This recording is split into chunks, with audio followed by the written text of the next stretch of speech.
silent? I didn't put mine on silent. Okay. Probably be a good idea. Yep. Oh, wait, that's the meeting I'm supposed to be in. So I had a work meeting today, and I put my phone on Do Not Disturb. Now, the only two people that can get my phone to ring on Do Not Disturb are my wife and my dad. Both of them called during my meeting, back to back. Yeah. So I'm in the middle of my meeting, and it just goes, it's like, ah! I'm on a phone meeting with a vendor. Leave me alone.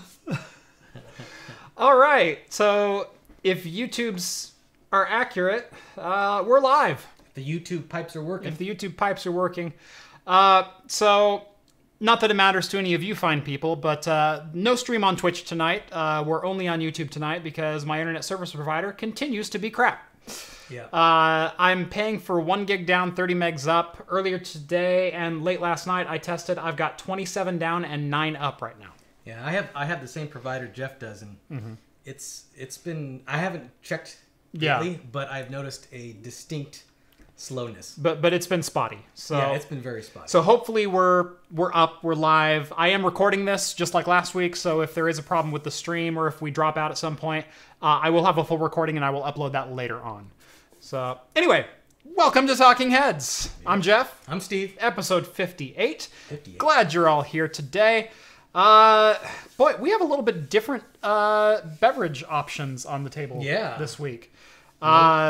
So we decided, well, I took a trip to the Oregon coast with my family this weekend, and we stopped by the Rogue Brewery and Distillery, Rogue Ales and Spirits, and I bought a brand new bottle of whiskey just on a whim, and I wanted to try it tonight, and we got to talking about what we wanted to do, and we decided to just break out my whiskey vault.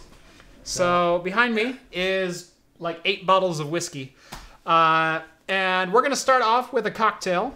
Have you ever had this cocktail, Steve? I've had an Amaretto Sour before. I don't think I've had it like you're going to make it. Okay, so, gotcha. So, let me lower that down a little bit. There we go. It's not in the shot. It's still good. Yep. Let me get it a little closer. Hold on. Sorry. I didn't check the microphone before we started. I must be too quiet. Yeah. There we go. Perfect. All right. Is that better? So, I will be making an Amaretto Sour. Now, the way I make it is, again, the way that I learned traditionally how to do it, which is very similar to a whiskey sour in a Boston-style fashion. So there's an egg white float on top, and it should be pretty darn good. Did I bring a strainer up? I did not. Shoot. I forgot to bring a strainer for my shaker. Fill in for like 10 seconds. Okay, 10 seconds. It's going to take you 10 seconds to get a strainer and come back? Stand up, do a dance. I don't think I can do a dance. But I guess this is going to be one of the few alcoholic drinks that actually has protein in it. So if you're like on a high protein diet, I guess this qualifies. You know, you can have a little egg in your drink. Nothing wrong with that. I know you may have seen this here, but I'll show you the whiskey that Jeff got if you guys haven't seen it yet. Yep, they haven't seen it yet. They haven't seen it yet, so I'll show this. There we go. It's the Rogue Stouted whiskey. Yes. Although we won't be using this for the Amaretto Sour. No, not this. We'll drink this straight later. So, yeah, that's kind of a special whiskey. So we'll get into introing that later, but it's a little bit of a different whiskey. Yeah. All right. So let's get this. Do you want a bourbon or a rye? Let's start with that. I think for this drink, a bourbon would probably be better. Okay. Yeah, you can go either way with this drink. Again, traditionally a whiskey sour, just like or an Amaretto Sour, just like a whiskey sour, is made with a rye. But with the Amaretto Sour, a bourbon mixes just as well. Yeah. So it's more of a matter of taste. And do I have a jigger? Gosh, I'm just not prepared tonight. Oh man, yeah. Well, you can technically just use a shot glass too, yeah. unless you need to do a half shot. I'll figure it out. We'll just guesstimate. I'm good enough at that. Okay. Is that a full ounce and a half right there? That's a 2-ounce glass. Oh, okay. Yeah. Yeah, it's a little bit bigger. All right. So the first ingredient in a or in a Amaretto Sour is actually 1 egg white. Are you good at doing the whole I am. egg? Okay. Because I had to get a little like. Oh, you got the cheater? Yeah, I got the cheater one. There you go. Now what are you gonna do with the egg yolk? I put a basket underneath me with a bag ready for it. All right. I did prepare that part. You could done like a Rocky training montage and just. That's right. Chug it down. All right. So the amaretto I'm using tonight is actually not Di Serrano. I like Di Serrano. I really like Di Serrano. Di Serrano is good, but it's expensive. It's expensive. It's $30 a bottle here. Right now it's on special for like $23. But even still, that's expensive for a liqueur. The D'Amore, this stuff right here, amaretto is. This is what I found. Still pretty good, and it's not like $10. Yeah, this is $11.95 or something like that, and it is every bit as good as Di Serrano. Yeah. Maybe like 5% less, but it's also less than half the price. They also make a raspberry liqueur that I actually think tastes a little better than Chambord. Yes, I agree. So we're gonna do 1.5 ounces of the amaretto. We're going to do 1 ounce of bourbon.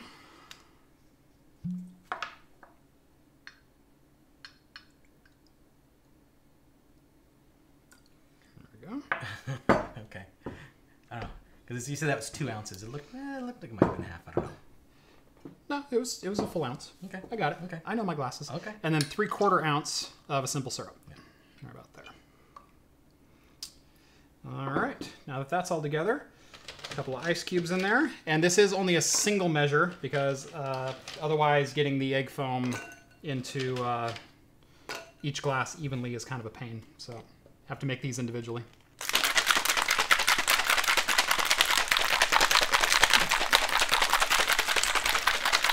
And unfortunately, you have to shake the bejesus out of this drink. Oh yeah, when you do it with when you want to get that egg foam, you really have to shake that thing. Sorry for the audio. You get one of those paint shakers you get at the hardware store. Yeah. Ah, perfect. Actually, you know what else I found that works pretty good when you want to get like an egg foam going on in your thing? Is those whiskers. Those those things work pretty good too. The foamer whisks. Oh, spilling. This didn't foam up all that great. Well, you see, you really need a little bit. Oh, there it goes. goes. There it goes. Okay. A little bit on there. You know, I don't think there's any reason to strain this. Just a lot of ice. Yeah, there we go. go. Fine. There we go. Well, you need a little bit of room for this. Not my prettiest one. You know what? I completely forgot the lemon. Yeah, I was gonna say, you forgot about the sour. Shame on me. I was wondering when you're gonna put the sour in there. So that's how you make a really sweet bourbon cocktail. Yeah. All right. Well, we can throw a little bit of. You can shake it again. It ain't gonna hurt. Yeah. Oh, unfortunately, it's too heavy of a pour now. Oh well. Anyway, 3/4 ounce of lemon juice. Whoops. What was this? There we go. Can't believe I did that. There we go. Well, I'll give you an opportunity to shake it some more. That's right. It's gonna foam up a little bit more.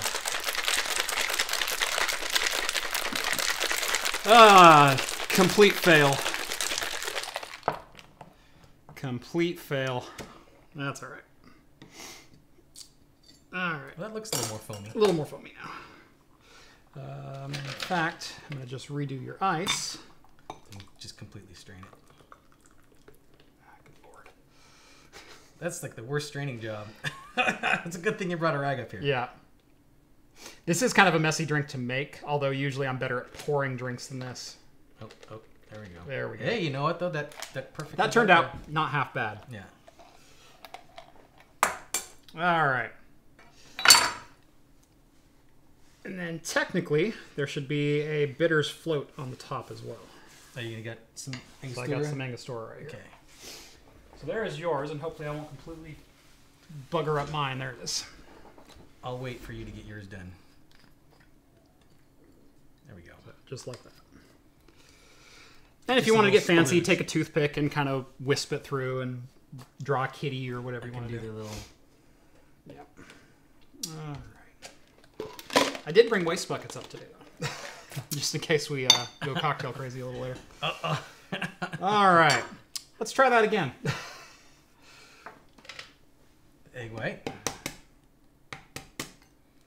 Yeah, it's settling, though. It's foaming up pretty good. Yeah, it's turning out better than I thought it was going to.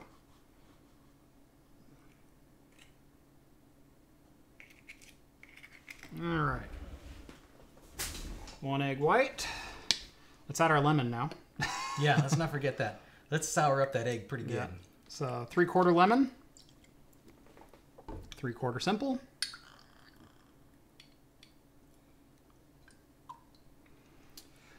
One ounce of bourbon. And 3/4 amaretto.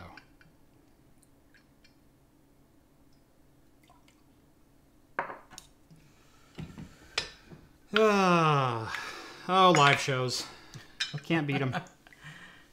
Yeah, next time let's go find the most complicated cocktail drink to make. Right. And let's do that on camera. Yeah, well, this was kind of a last second add to the video because it's like, what else do we want to drink? We just have whiskey tonight. Yeah. Which I'm okay with drinking whiskey straight. Oh, yeah. I enjoy it. Absolutely. Me too. Maybe with a little bit of ice. Maybe you drink it straight first and put some ice in it. Yep. You know, just to see the difference. And I will say it's not going to foam as much if you add ice. Technically, you can also dry shake this first. Oh yeah, and then double shake. Yep. But that's just a pain in the butt too. Yeah, it is.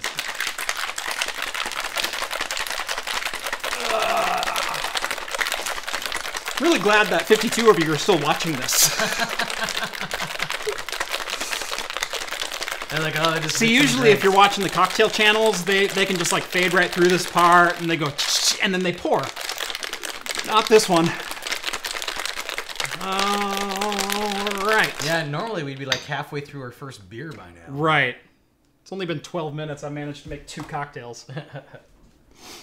Okay. Let's see if I can pour this without. Sure, I don't spill mine. Oh, yeah, sure. You don't make a mess with yours. Well, that looks pretty good. Much better. See, all I needed was a little practice on yours tonight. Yeah. I'm your guinea pig. That's great. Yeah. Admit it, you would not have sent that first one back to the bar.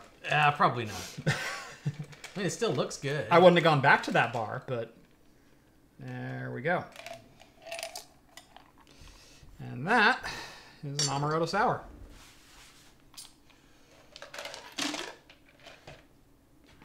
Don't forget your Angostura bitters on the top. Yep. I'm just cleaning real quick.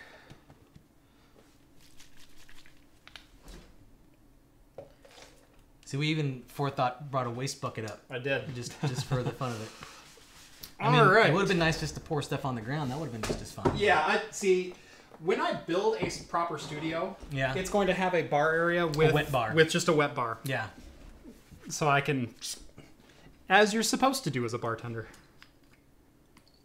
There we go.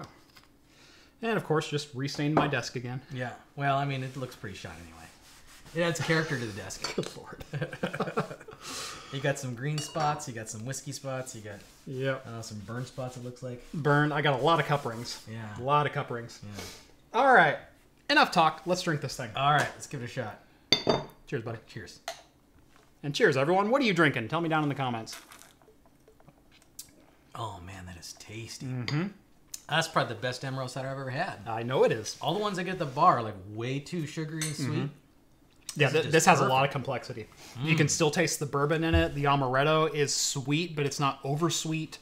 The tartness is there. Mm-hmm. I would like, personally, I'd like a little more tartness to it. But other Yeah. than that, that's the only criticism I have. It is And really again, good. if you want a little more tartness, do 1 ounce of lemon instead of 3/4. I found the right balance, with at least with the stuff from the store, is at about 3/4. Yeah. Although it's a little bit flatter, it's a little bit more sour, but it doesn't have quite that tart bite that I want. Right. But if you add too much, it's just too sour. Yeah. So John's drinking the Tricera hops by Ninkasi. you know, I almost bought some of that today. That's good stuff. Yeah.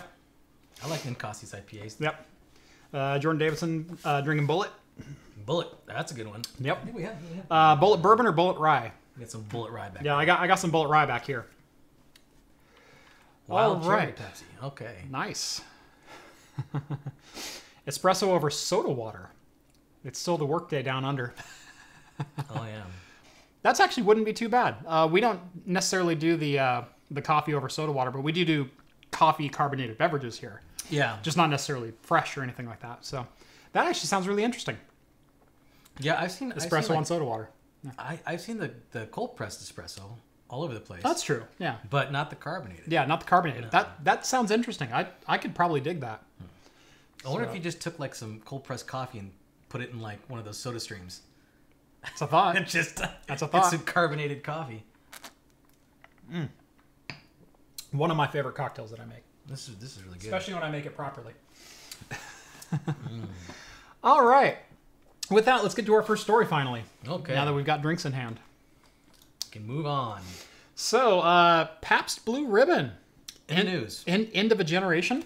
Yep. End of an era. End of a decade. What the heck is going on with my... Uh-oh. You know what? I didn't test that beforehand. I think I might still be hooked up to my other capture device. Small technical difficulties, folks. We need like one of those comical technical difficulty cutaways. All right. Hold on. Oh, wait. You know, I almost made one of the technical cutaways for my last video. Oh, you did? I almost did. Is it a picture of John drunk passed out? Yeah, it should be. Nope. Hold on. Maybe. Hold on. Okay. Shoot. Gosh darn it. It's always the little things get you, Steve. Oh, I know. Always the little things. Like the plague. Yep. Is that a little thing? Well, it starts out little. Okay.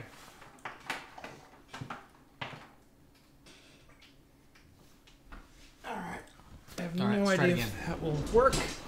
Hey, new device detected. Don't switch. Oh, how Hey, lucky there we got. go. All right. Wow. Now we're good. That was a hot swap of capture cards. Yeah. It worked. That's what that was. Oh, that's good. All right. Does it scroll? Oh, it Yes. sure does. We are good. Golden. That is luck of the Irish, my friend. All right. So Pabst Blue Ribbon, end of an era. So for those who don't know, Miller Coors has been canning and brewing Pabst Blue Ribbon in what's it's their California facility? Well, a few of them, I think. Is it at but a couple of them? Yeah, they had an agreement back in the late 90s, 99, I believe. Yeah. Yeah. So that Miller Coors would actually, let them use their facilities for brewing and bottling. Mm-hmm. Well, canning, I guess. I don't think they make any bottles. Yeah, they may. But anyway. They might. But that contract is running out in 2020. That's right. And Miller Coors is saying, well, we don't have the capacity to let you do this anymore. Mm-hmm. So Miller Coors owns about 7 primary breweries throughout the U.S. Earlier this year, they closed a North Carolina brewery that was capable of producing about 8 million kegs per year. Yeah. And they've threatened to start closing one of their Southern California breweries, which does about another 6.5. Now, it's not because Miller Coors is not currently profitable. They're actually up 1.5% on the year. Probably because they closed down a bunch of breweries. Probably because they closed down a whole bunch of breweries. But Pabst is claiming this is actually Miller Coors being anti-competitive because Miller is essentially brewing a competitor's beer at their own facilities. Yeah. They are edging them out of the market by just not honoring the good faith agreement. Now, in Miller's defense, that agreement is up in 2020, and they don't have an obligation to continue that agreement. They definitely don't have to say it. And I guess this headline's a bit of a because it's at the end of Pabst Blue Ribbon, but Pabst Brewing, they brew more than just Pabst Blue Ribbon. Mm-hmm. They also brew Rhett's absolute favorite, Rainier. Mm-hmm. And that's going to go away too if this goes away. Either that or it'll just become a lot harder to get because they won't produce as much and then the distribution won't go as far. Yeah. Pabst is one of the largest gypsy brewers in the nation. Yes, they probably. sure are. So kind of... it's going to be harder to get that hipster beer pretty soon. Right, they're possibly. in court right now. So Pabst Blue Ribbon is suing Miller Coors Corporation over basically breach of contract. Mm-hmm. But it's interesting because that contract expires. Now, it does have an option for both parties, but both parties don't have to pick up that option. Right. It's like a player option or a team option at the end of a basketball player's contract. They don't have yeah, to we might select you to play for another year, but we don't have to. We can just cut you loose with no obligations. Yeah. So, be interesting to see how this turns out. They are in court right now, and they're expected to wrap up about November 30th. Yeah. Yeah, so it's supposed to show up the end of this month. We'll probably know decision. But, there's always, I'm sure they'll find other options if it doesn't, go through. Yep. I mean, if Miller sold 2 of those facilities, they can probably buy one of them, I guess, if they wanted to, and just, start up their own brewery. Yep.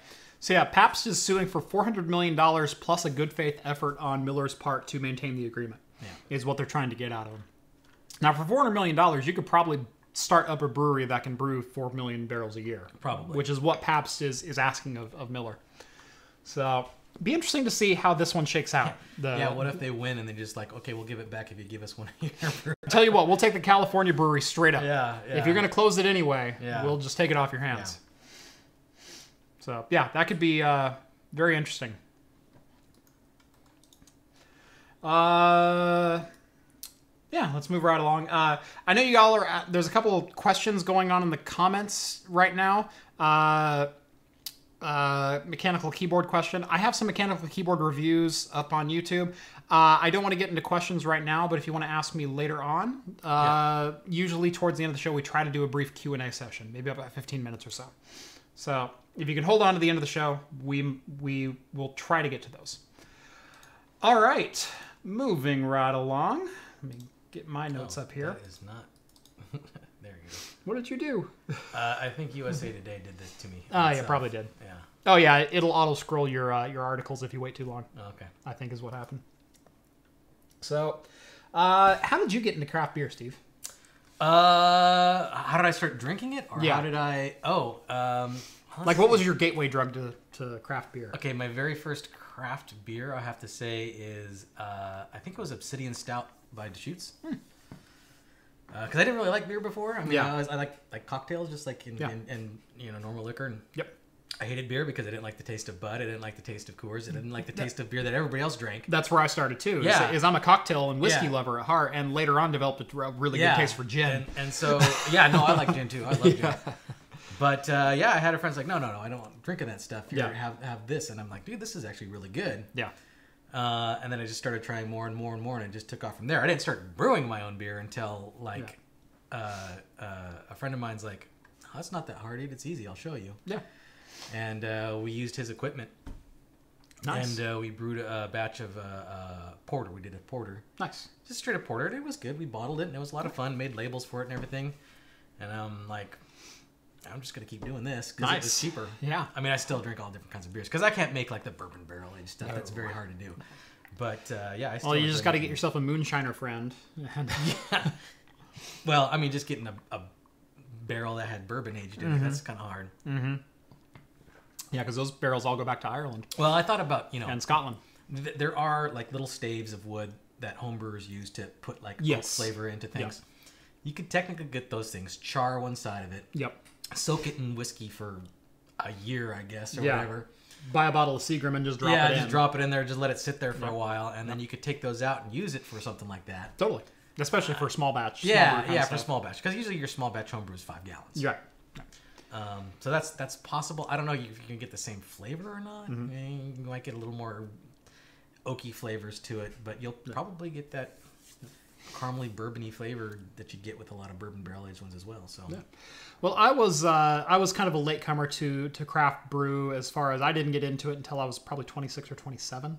So I'm kind of a recent add to craft beer. Anyway, as ashamed as I am to say this, my first craft beer and what made me fall in love with the industry was actually Blue Moon. Was drinking a Blue Moon and going, wow, that's not a Miller or a Coors or a Bud or a Busch or a Heineken or anything. This is... Although I think now it is a Miller. Yes, it is, technically.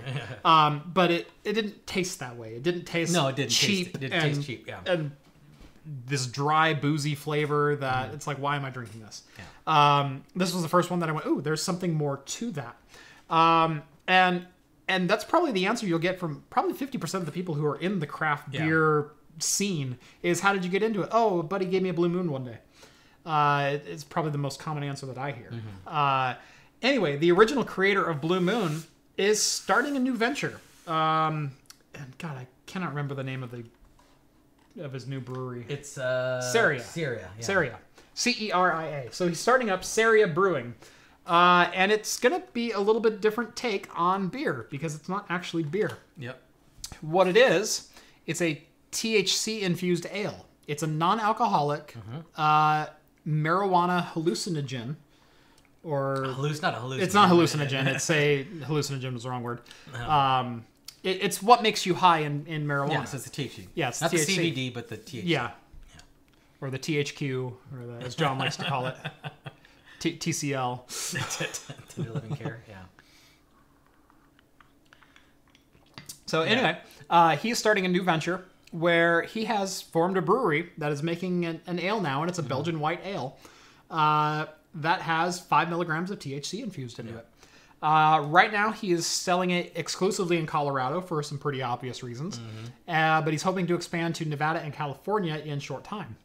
Why not Oregon and Washington? Not in Oregon and Washington. You don't even have to cross state lines that way. You can just... I don't know. I think maybe Oregon and Washington might have some regulations against liquids and THC. I know that every state that approves of recreational marijuana use, they all have different stipulations. Because remember when Oregon first came about, you couldn't buy edibles in stores because they wouldn't let you. Right. And now they do, but they wouldn't let you before. Nice. So yeah. John says HTC. HTC. Yeah, the cell phone guys. Yeah, they get HTC, you high. Yeah. So anyway, very interesting concept. Now I will say it's a bit spendy, even for like a craft beer guy like me and for like a liquor guy like me. Did you see the price on this? Was it $9 a bottle? Right? $9 a bottle and $36 for a 4-pack. You know, that's not that bad actually. I've spent $10, $12 on a bottle of beer before. I take that back. Actually, $9 for that bottle. Yeah. If it's gonna have the 5 milligrams of THC that they say, that is kind of a bit because you can get a pack of edibles here in Oregon for about $25, and they have about 5 or 6 gummies in there with 5. Each has 5. Each milligrams, has 5. 5 right. milligrams of THC yeah. in it. And that's what I was trying to do the math in my head. I don't partake myself, but I don't care if you do. I just don't. I just read up on it. Right. I read it for the articles. I have friends who do. Again, I don't care. But anyway, so I was trying to do the math in my head based off what I know and what my friends have told me, and I'm like, 5 milligrams for $9, even with like a Belgian white, that's a lot. That's expensive. Yeah, it's a bit more because, like I said, a 6-pack. That comes with 6. Even those packs of edibles, they usually come with 6 or 7, but they're only like $25. That makes Dragon's Milk look cheap. Almost. Yeah. Oh, I know. Almost. It really almost does. And yeah, Bendy pointing out Washington does not allow THC in alcohol. This is a non-alcoholic beer. Yeah. It is not technically a beer. There is 0% alcohol in this. Yeah. It is a Belgian white ale style beverage. It's carbonated and it has a lot of the coriander. Yeah, you could make a grain-based beverage without fermenting it. Absolutely, and that's what this is. He basically took the mash but just didn't ferment it. Yeah. John says he's planning on doing an IPA with 7 milligram in it. So it's kind of a new unexplored thing, especially for an actually manufactured and produced and distributed product to have THC in it. This is kind of a bold new industry for us. Well, I mean, they do have like THC infused soda, stuff like that. That's been out there for a while. This is the first commercially available THC beer. Yes. Non-alcoholic though. Right. I've known some home brewers that have done their own version that was alcoholic. Yep. But don't tell anybody, I guess. I don't know anyone who moonshines. Well, this technically isn't moonshine. This is kind of like a mix of two things. I don't know anyone who does that. All right, let's hit this next one real quick. I want to start moving along a little bit. We're running a little behind schedule because I don't know how to make a cocktail the first time correctly. You know me. I'm the cocktail enthusiast of the bunch. Yeah. I mean, I like them too. I like a nice fancy cocktail. Absolutely. Yeah. Absolutely. But my bar is a little bit more extensive than your home bar is. Well, I think I have a problem keeping it stocked. Yeah. I go through it way too fast. I did get the question today. I went into the liquor store, and they're starting to recognize me in there. And just based on, I always come in and I buy 3 or 4 bottles of whiskey, or I'll buy 2 or 3 gins or something like that. And it's like, do you own like a small bar or something? You're always in buying 2 or 3 at a time, and not like the cheap, like, how you're not buying like 3 bottles of Jack. You're buying. Did you just? No.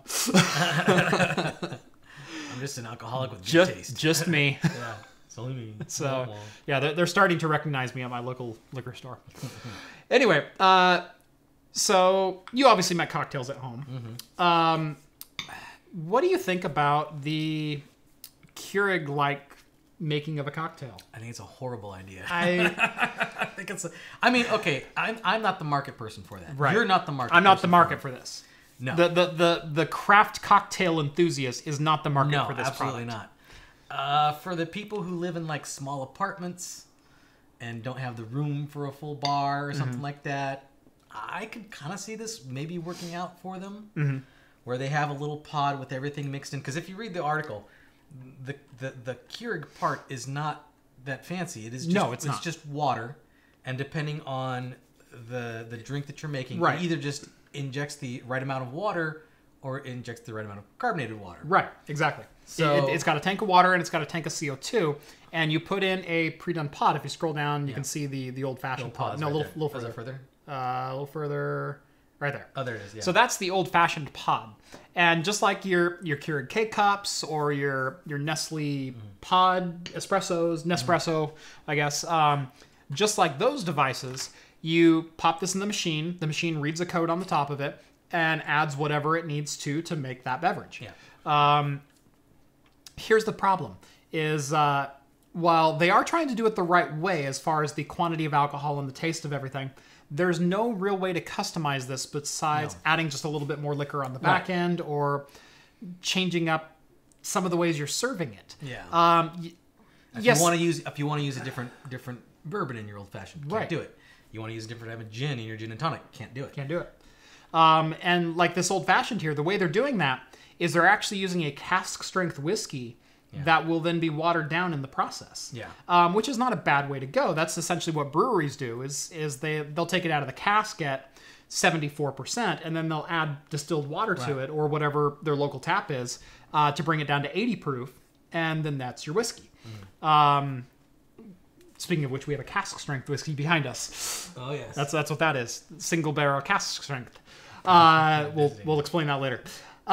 Anyway, so they're watering down the whiskey in the process, but you don't get to choose what the whiskey is. You don't get to experiment with different kinds of whiskeys and ryes and really dig into cocktails. This is just going to the bar and going, oh, I want an old fashioned, and whatever they serve you is what you get. Yeah, I mean, and you know, if you can't take gin and tonic and pour them together, that's dumb. Right, you can do that. Right. Something that requires like 6 or 7 different ingredients. Okay, I can imagine something like that. Right. Even me, we were going through a cocktail list today thinking about bourbon cocktails, and we found a list of some really good ones, but I don't keep Benedictine on hand or absinthe or some of these creme de menthe or some of these kind of more exotic liqueurs that would literally they cost like $60 a bottle and would sit on my shelf for 4 years at a time. Yeah, because I don't use them. Yeah, they use just little tiny bits and just in different. So I keep all the standards, really minus tequila, stocked at all times, and a variety of them. So I've got 3 different gins, I've got 8 different whiskeys, I've got 4 different vodkas, I've got 3 or 4 different scotches, I've got 5 or 6 different rums. Yeah, and so you can mix and match all these different flavors and get different flavor profiles and build your drinks the right way. Yeah, just like a rum and coke made with like Sailor Jerry's tastes way different than a rum and coke made with like some black strap rum. Yeah, Kraken Myers.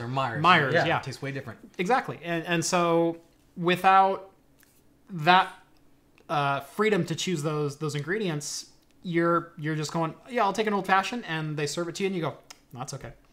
Yeah, and you can never grow on that. So again, I'm not the target market here. I'm sure this is a fine device. I'd certainly be interested in trying something out of it. I wouldn't mind trying something out of it. The thing is, I think, where was the price? It was $2.99. $2.99, and then $4 per pod. That's So $4 per pod. That's almost bar prices for a shot of whiskey, for like a shot of house whiskey. Yeah. So, well, I mean, if you live like in a small studio apartment in New York, right? You go out and a cocktail costs like $10, that might be appealing. My favorite cocktail channel on YouTube is How to Drink, and it's a guy named Greg who started making cocktails in his own apartment in Lower Manhattan. Oh, okay. So it can be done. Yes. Oh, I know it can be done. Yeah. So yeah,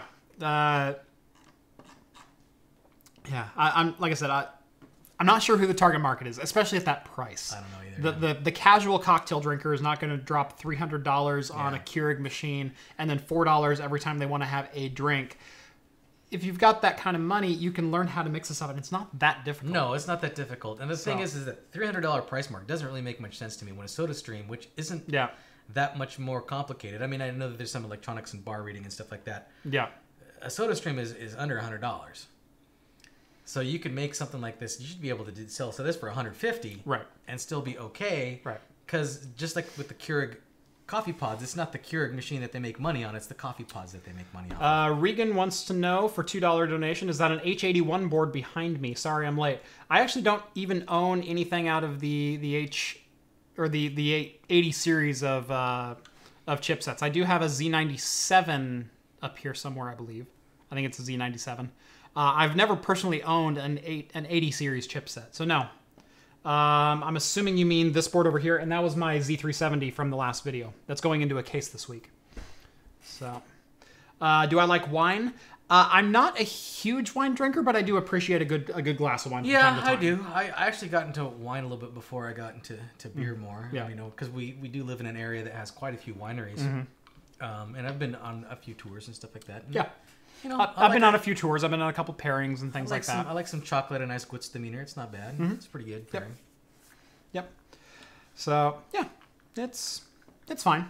That's fine. Like I said, I'll drink it on occasion. If I go out to a nice restaurant and that's what everyone's drinking, give me a glass of red. Yeah. So something like that. All right, let's get into tech news. Only 17 minutes late. Good Lord. For what's been a slow news week, we're certainly taking our time with that. All right, so we're going to get into a little right to repair talk, and this is going to be a little bit different slant than I've had before. It's more than just right to repair, though. It's more than just right to repair. This is Apple pulling up some straight up horse shit, and I apologize for using language, especially this early in the stream. Sometimes we go a little blue late in the show. Yeah. But this is just straight up chicken shit. Yeah. So Apple has entered into an agreement with Amazon, and Amazon, you're not getting off my hook here. Amazon, you're as guilty as Apple is in this, and shame on you for signing this agreement. Apple and Amazon have entered an agreement to where Amazon will now carry more, whatever that means, Apple products direct from Apple, certified from Apple, and Amazon will now remove unauthorized refurbishers off of the Amazon marketplace. Yeah.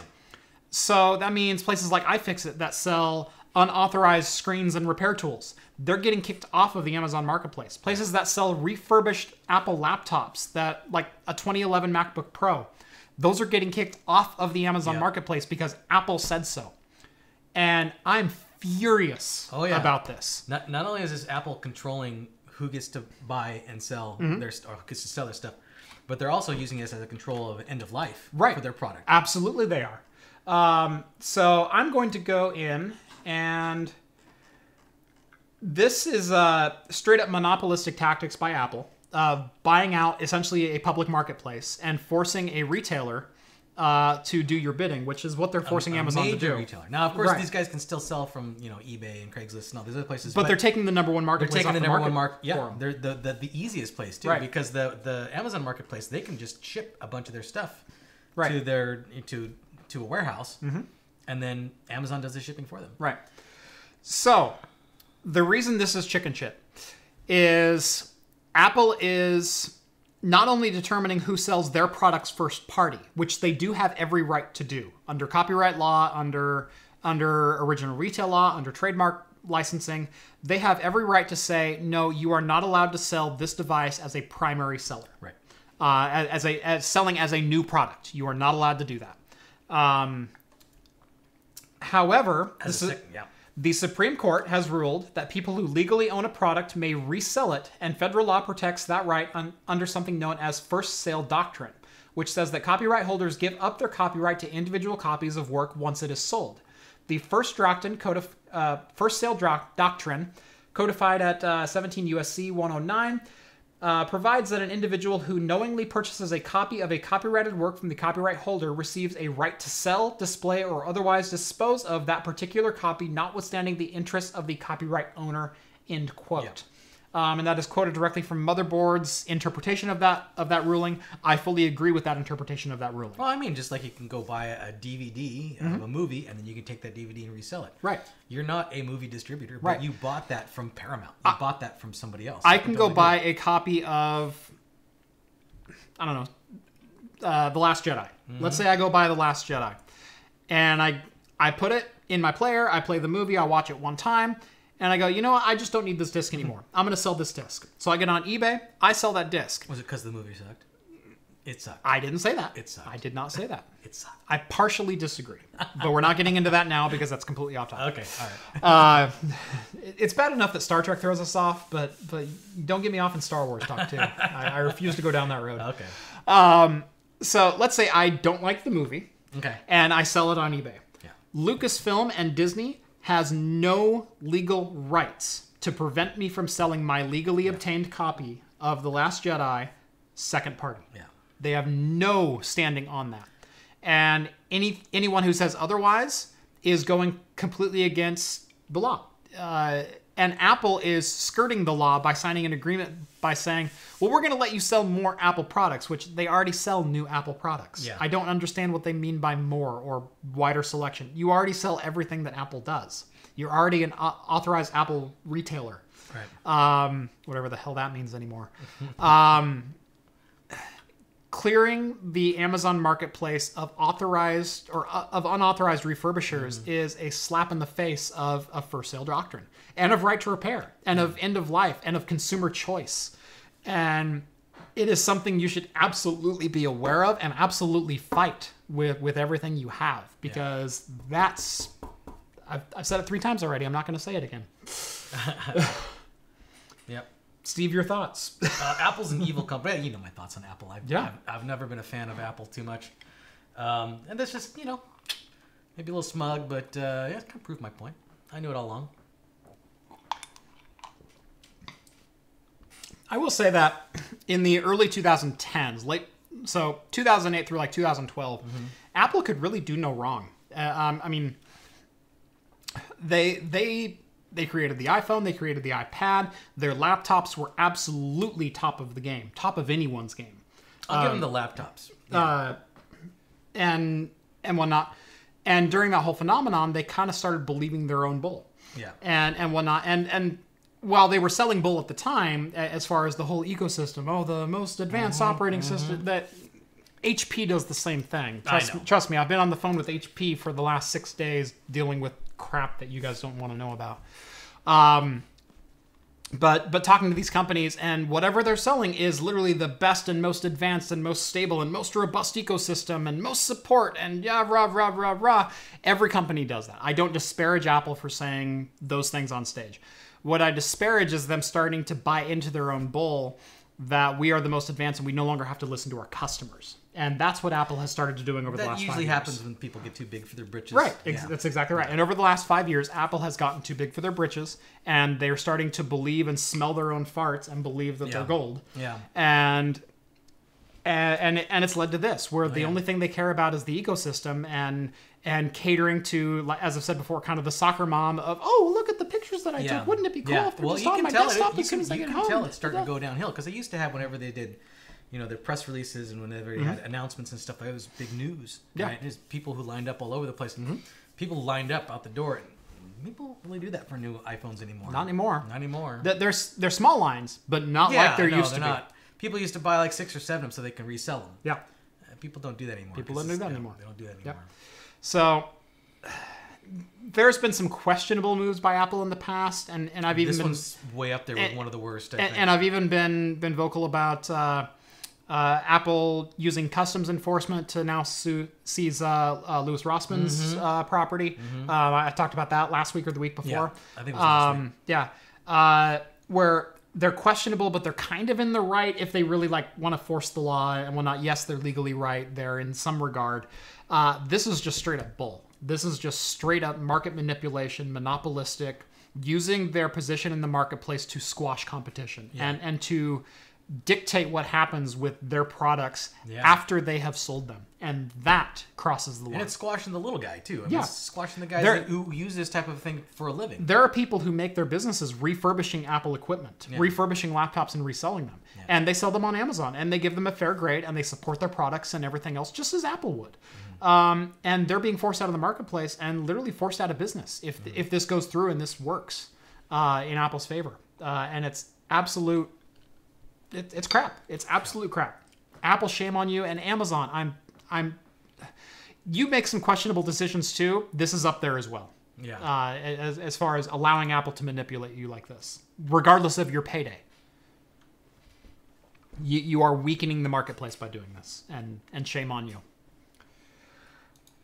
All right, I think I made my point. Yes, it was pretty horrible. I can go on for a long time about that because I am seriously pissed about what Apple has done here. All right, lighter news. Let's lighten it up a little bit. Lighten it up. So AMD launched kind of quietly a new EPYC processor, and this is not one of their 7-nanometer processors. No. This is a former. This is a Zen Plus architecture processor. Yeah. But what they've done is they've now launched the EPYC 7371. Now, why is this special? Why is this different? EPYC processors are lower frequency, very similar to Xeons. They operate in the 2 gigahertz to 2.8 gigahertz range.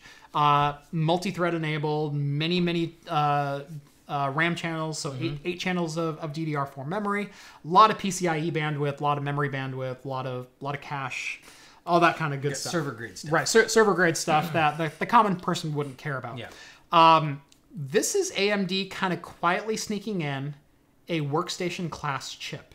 Now, when I say workstation class, I don't mean, the Threadripper 1950X or 2950X or anything like that. Or sneaking in, look, the Ryzen 7 can compete with 7820X.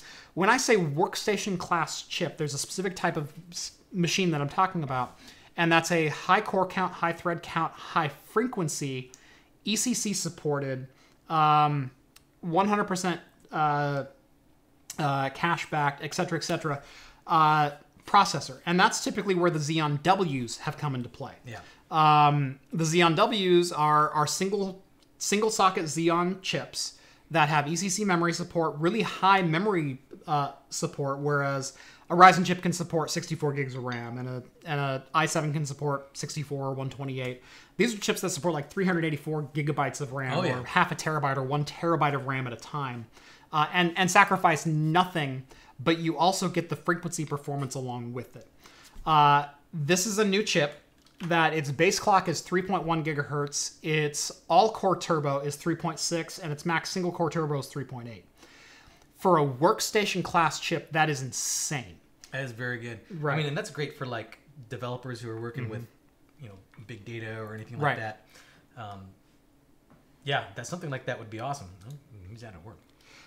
Jeff, why do I have a red X on my Windows Defender? Because in my house, my firewall is turned off. Battery's running low. Oops. Hold on. Looks like plug my Alright, that goes there. This goes nowhere. Uh-oh. Are we good? No. We're good. Yeah, we're good. We're good. Alright. Why do I have a red X on Windows Defender? Because on my private network, when I'm on a trusted network, my firewall turns off, and Windows Defender doesn't like that.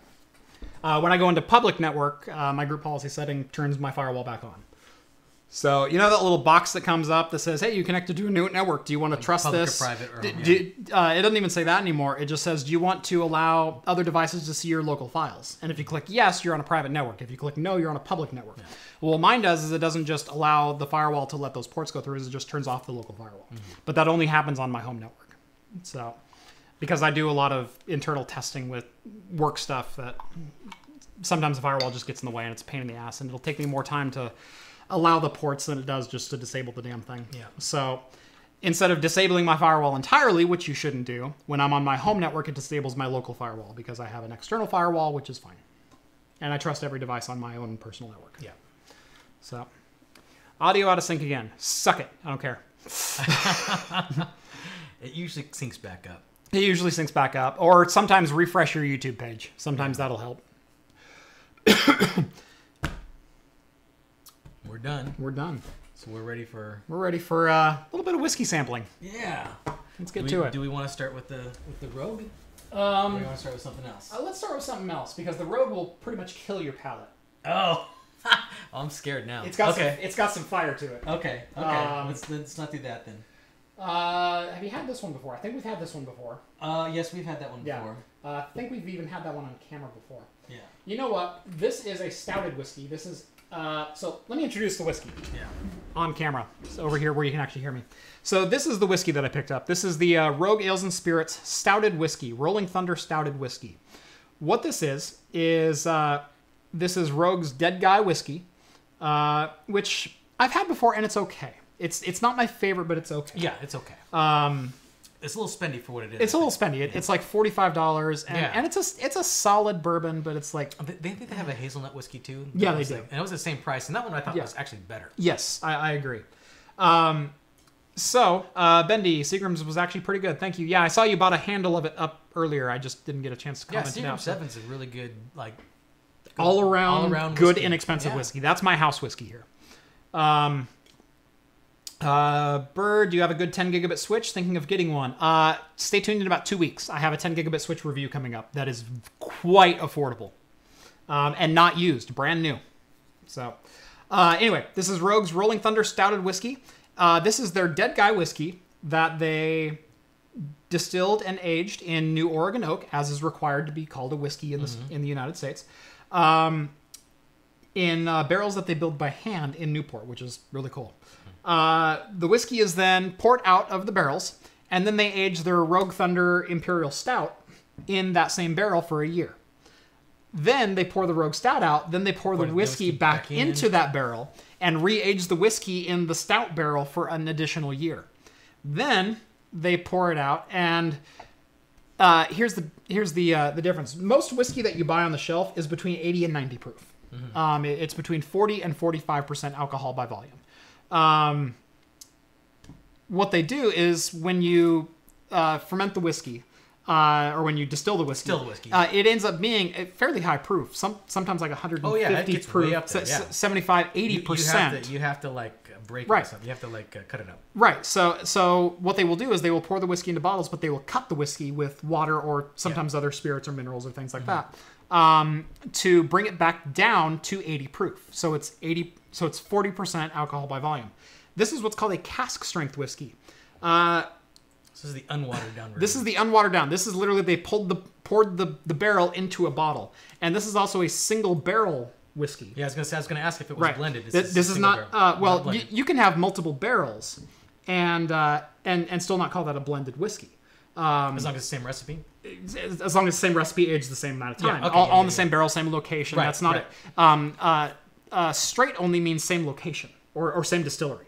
So you can actually have barrels that are 4, 7, and 12 years old in a 4-year whiskey. The number only means the barrels were aged at least that long. Yeah. So a 12-year whiskey, the youngest barrel in there is 12 years old. Some of them might be 18. Yeah. But straight whiskey simply means that they were all distilled at the same place and they never left that place. They can still be blended amongst the barrels to get the right flavor profile, as is what Jack Daniels and Jim Beam and what do to maintain a consistent flavor profile. This is a single barrel whiskey, which means a small batch. And it's a small batch. Yeah, you got the bottle numbers and the barrel numbers. So this came out of one barrel of whiskey, and it is bottle number 125 of 196, and it was barrel 4 of 11 for 2018. So this is a fairly rare whiskey. And it is cask strength. This is not 80 proof or 90 proof. This is 115.8 proof. Oh, as shown by the handwritten thing on here, because they test each barrel before pulling it in. So my barrel is going to be slightly different than the barrel next to it. So 57.9% ABV. This is gonna be like I can clean stuff with this stuff. So I'm not going to open it quite yet. I just want to smell it. Okay, yeah, go and smell it. Yeah. So because it's a stouted whiskey, I figured I'd start with pretty much one of what's become the standards for me for a stouted whiskey. Oh yeah. That's actually, it's not bad.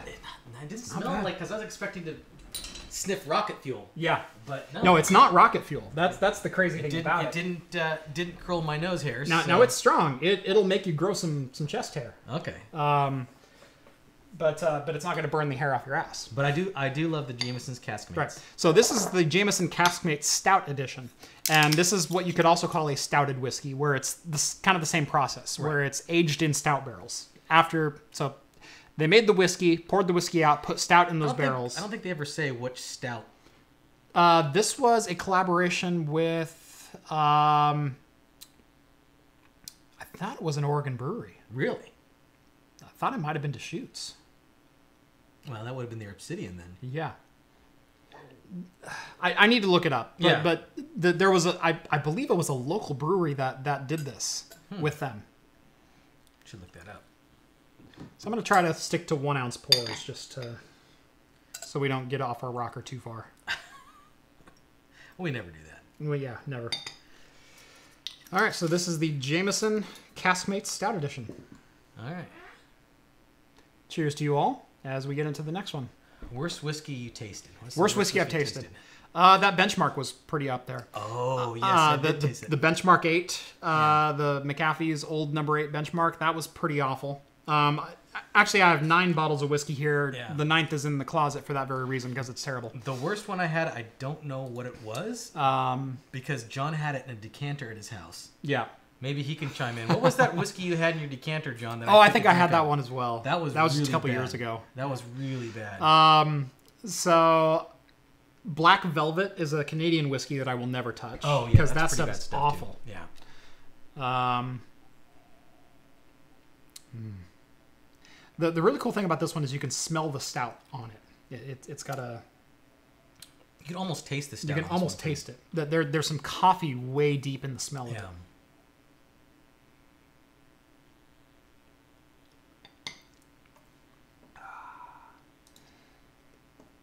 Very good. I love that. Yeah.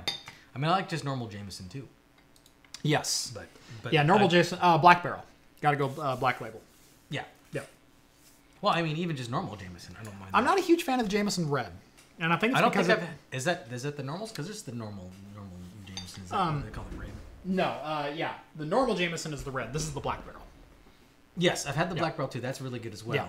But I don't mind just the straight up Jameson. See, I don't like the Jameson Red. For me, it's a little too harsh up front, and just like most Irish whiskeys, the flavor dies pretty quickly. And so for me, it's like I don't get any true flavor out of it. All right. So, Microsoft resuming 1809 rollouts. This is another kind of interesting story. So, were you aware of the problems that the 1809 rollout had the first time? Yes. We talked about it on the show. Yes, we did. We talked about it on the show. It was deleting the documents, right? Yep, yeah. It was deleting a user's home folder. Some people were saying that it was only deleting the ones from OneDrive, and some people were saying no, deleting all of them. There was a bunch of mixed, but the consensus was that some people were losing files. Now, regardless of where they were at, people were losing files, and that's not a good thing. I didn't. I ran the update. It was fine. I didn't run the update, although I don't have local home directory files on here. All of mine are redirected to my server. Right. Anyway, what was happening was you would perform the update, and for starters, if you had an HP machine, it pretty much stopped working. I did hear about that too, the HP. Yeah, I actually had to deal with a couple of them personally, where they had HPs and they went, yeah, I just went into Windows Update. Now it's just blue screening. So there was another bug with it that if you had OneDrive offline files enabled, it would delete all of your OneDrive files, which meant it deletes everything off your desktop documents, favorites, videos, music, pictures. It wipes it. So there were some people who lost hundreds of gigabytes of files in one swoop, just gone. And according to Microsoft, it affected like 0.01% of their users, which is still like 40,000 users. That's still a lot. It's still a lot of people who were affected by that.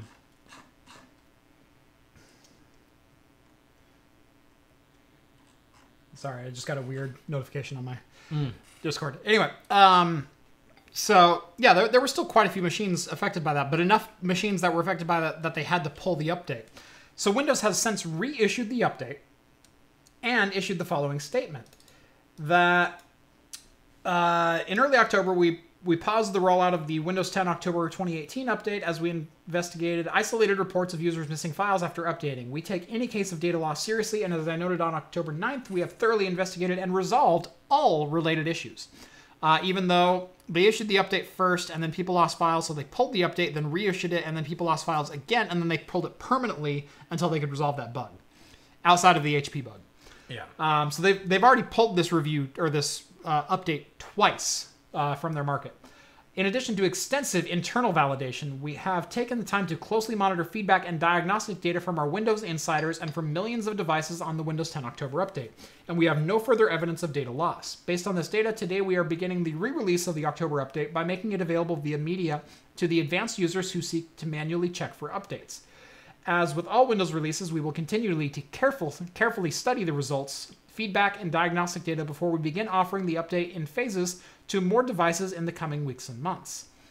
While the April update had Windows 10's update rollout, or was the fastest update ever, of course it is, marketing speak. We are taking a more measured approach with the October update, slowing our rollout to more carefully study device health data. We will offer the October update to users via Windows Update when data shows your device is ready and you will have a great experience. If we detect your device may have an issue, we will, such as an application incompatibility, we will not install the update until the issue is resolved, even if you manually check for updates. That's probably in reference to the HP incompatibility. Right, exactly. So, this is kind of twofold. Number one, we know that Microsoft is collecting data off machines, and we know that they know what applications are on our machines and what websites we visit and what our default browser is. And we know that they know this data. And we know that based on that data, they can probably identify any bugs within your particular installation of Windows or any potential bugs to your installation. And patch them based on your specific criteria. Yeah. Not cater a fix to your computer, but cater a fix to people who are in your exact situation. But I've said on this show before, this is a direct result of Windows taking out their internal quality control division and making you the beta testers. Making you, the Windows users, the unwilling beta testers. Yeah, I mean, I get that, but to be fair, that's a lot of configuration. It's a lot of configuration data. When's I will give you before Windows 10. Well, with Windows 10, with the option with OneDrive, which is their product, right? With it being offline, they totally should have caught that. Yes. The stuff with the HP and incompatible and that can happen to anyone. That can happen to anyone. That was a hard one. I mean, I can't really blame him for that. Right. That's. I'm talking specifically to. You had a Microsoft Windows with a service that you try to shove down everyone's throats in OneDrive. Yeah. Hey, sign up for OneDrive. Hey, do you know you can access your files anywhere with OneDrive? You're putting advertisements to buy OneDrive within my operating system. I don't care if it's your service or not. There's no place for that. But you're pushing that product so hard, and then that's the product that caused the bug within your OS. Right. Why was that not caught? Yeah, that and it's because their internal testing is not that extensive anymore. They don't test for every scenario with every variant of hardware. You are now the beta tester as the end user. Software QA is very hard. It's tough. I'll give you that. It's very tough. But it is their product, and that should have been something that should have been checked. And we've had janky minor Windows updates before. There have been little things that, all of a sudden it broke .NET 2.0 compatibility if you're running this variant of Windows Server 2008 R2. And things like that happen. There's unintentional consequences. But this was pretty severe where there was an actual loss of customer data. Yes. And to recent products. Not like, we broke legacy support for something on an unsupported configuration. People understand that typically. Right. Yeah, exactly. And even if it's within your product catalog, it's understandable. Yeah. But you updated Windows and you updated OneDrive, and together they formed this beast that deleted your data. Why was that not caught? Yeah. And that's inexcusable in a product like this. Yeah. And it's because of direct cost-saving measures that Windows has taken by no longer testing extensively. It could also be in-house. division miscommunication or not. Absolutely could be as well. Because you know that there's a team for just OneDrive, and then there's a team for the OS, and there's a team for... There's a team for Edge, surprisingly enough. Yeah, well... it's what a lonely team.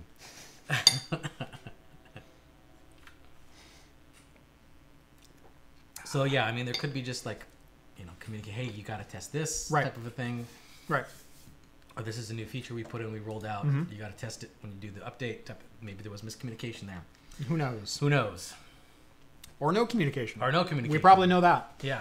I know the culture at Microsoft for quite a while was infighting among even divisions of Microsoft. Well, one of the I think it was a Steve Ballmer type of a thing where he would create animosity between teams to encourage competition. Right. And then pretty soon people were just butting heads and started hating each other. The other thing that he did was basically like a put up or shut up thing where you'll be evaluated every quarter. And if 2 quarters in a row you're in the bottom 2 programmers, you're cut. Yeah. So if you're not like keeping up with the rest of the team, you're gone. A lot of backstabbing. And so every 3 months you're on the hot seat going, do I still have a job? I don't know. Am I gonna? Is everyone like way ahead of me? Am I like, So yeah, there was a lot of infighting. I don't know how much of that is still going on with Shilby, whatever the new guy's name is. I can never remember his name. I apologize. Styleby or Shilby or something like that. Yeah. He keeps a low profile. Bomber was like always up on stage screaming. Well, yeah. And as a Blazer fan, I still see him constantly on the sideline of Clipper games 4 times a year now. Blazers are losing. Ouch. Oh. By 5. Beat LA. So anyway, Microsoft, you had to know that this was a potential outcome of cutting that division. You had to know that you have to test your own 2 brand new internal products against each other, especially because one of them is advertising the other within itself. Yeah. Of please upgrade to this. Hey, did you know your computer can do this? Your life will be so much easier with. Now, OneDrive isn't that new to Windows. They've had it for a while, but it was an acquired product. They didn't. It was developed. It was an Office product for a while. They integrated it into Office first. I know, but before they did that, it was independent. Correct. A competitor to Dropbox. Correct. And then Microsoft bought them. Correct. Yeah. So yeah, they integrated OneNote and OneDrive into the Office suite first, I believe, in 2013, and then slowly integrated into Windows 10, possibly in late editions of Windows 8.1, but I don't remember that entirely. That's a little fuzzy. So yeah, Microsoft, handle your crap, will you? All right. Do you think Red Dead Redemption 2 will come to PC? Yes. Absolutely. Yes. Absolutely. Absolutely will. Yeah. It's a cash cow. Yeah. It's a cash cow in the making. There's no way that Rockstar's going to pass that up. Yep. The reason Red Dead 1 didn't make it is because the console code was such hot garbage, they literally couldn't make it run. That they'd get it validated and certified for like one graphics card, and it would completely be borked on another graphics card of the same generation of the same model. Yeah. So like they'd get it working on a 960 Strix card, but the ROG card or the Gigabyte card wouldn't work. Yeah. Same 960, same 4 gigs, same whatever else, and it just wouldn't work. There were so many, and the bugs were just galore. Like if you think GTA 4 was bugged, oh my god. Our Red Dead Redemption was bugged. Even on console it wasn't clean. Buggy. Yeah. Oh man, some of the funniest little blooper reels that you see of bugs. Randomly horses dropping out of the air. Oh yeah. Yeah. Before RDR2 came out, I started playing back through Red Dead Redemption 1 just to get my feet back in the universe of what it was. And encountering really weird bugs where I jump off my horse and all of a sudden I'm like thrown 30 feet this way. Yeah.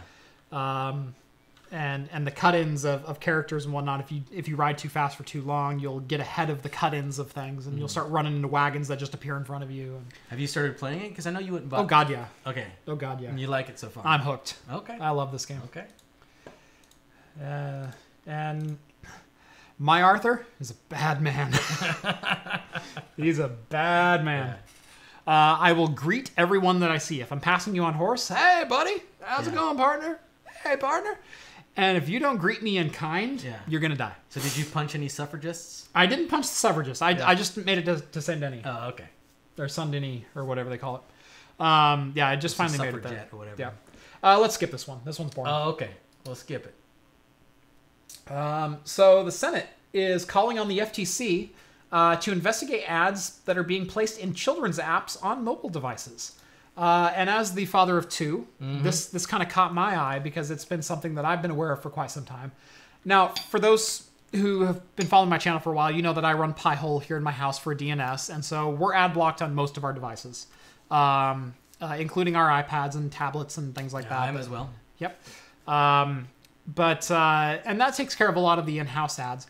I'm shocked when I get out of my house and my kids are playing their tablet, and all of a sudden there's a banner ad at the top of one of the applications that they're in all the time. I'm literally shocked to see it because I just don't see it around the house because it blocks those things, which is awesome.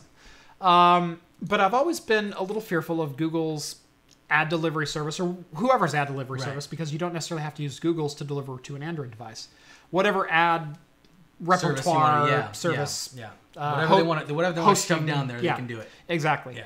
I've always been a little leery of what could be fed on that because I've gotten onto some legitimate sites before and I've seen malicious ads on websites and you know, you browse to CNN and all of a sudden it's, hey, your computer's been infected. Please call the FBI at Microsoft Tech Support at such and such number. And it's like, they don't contact you like that.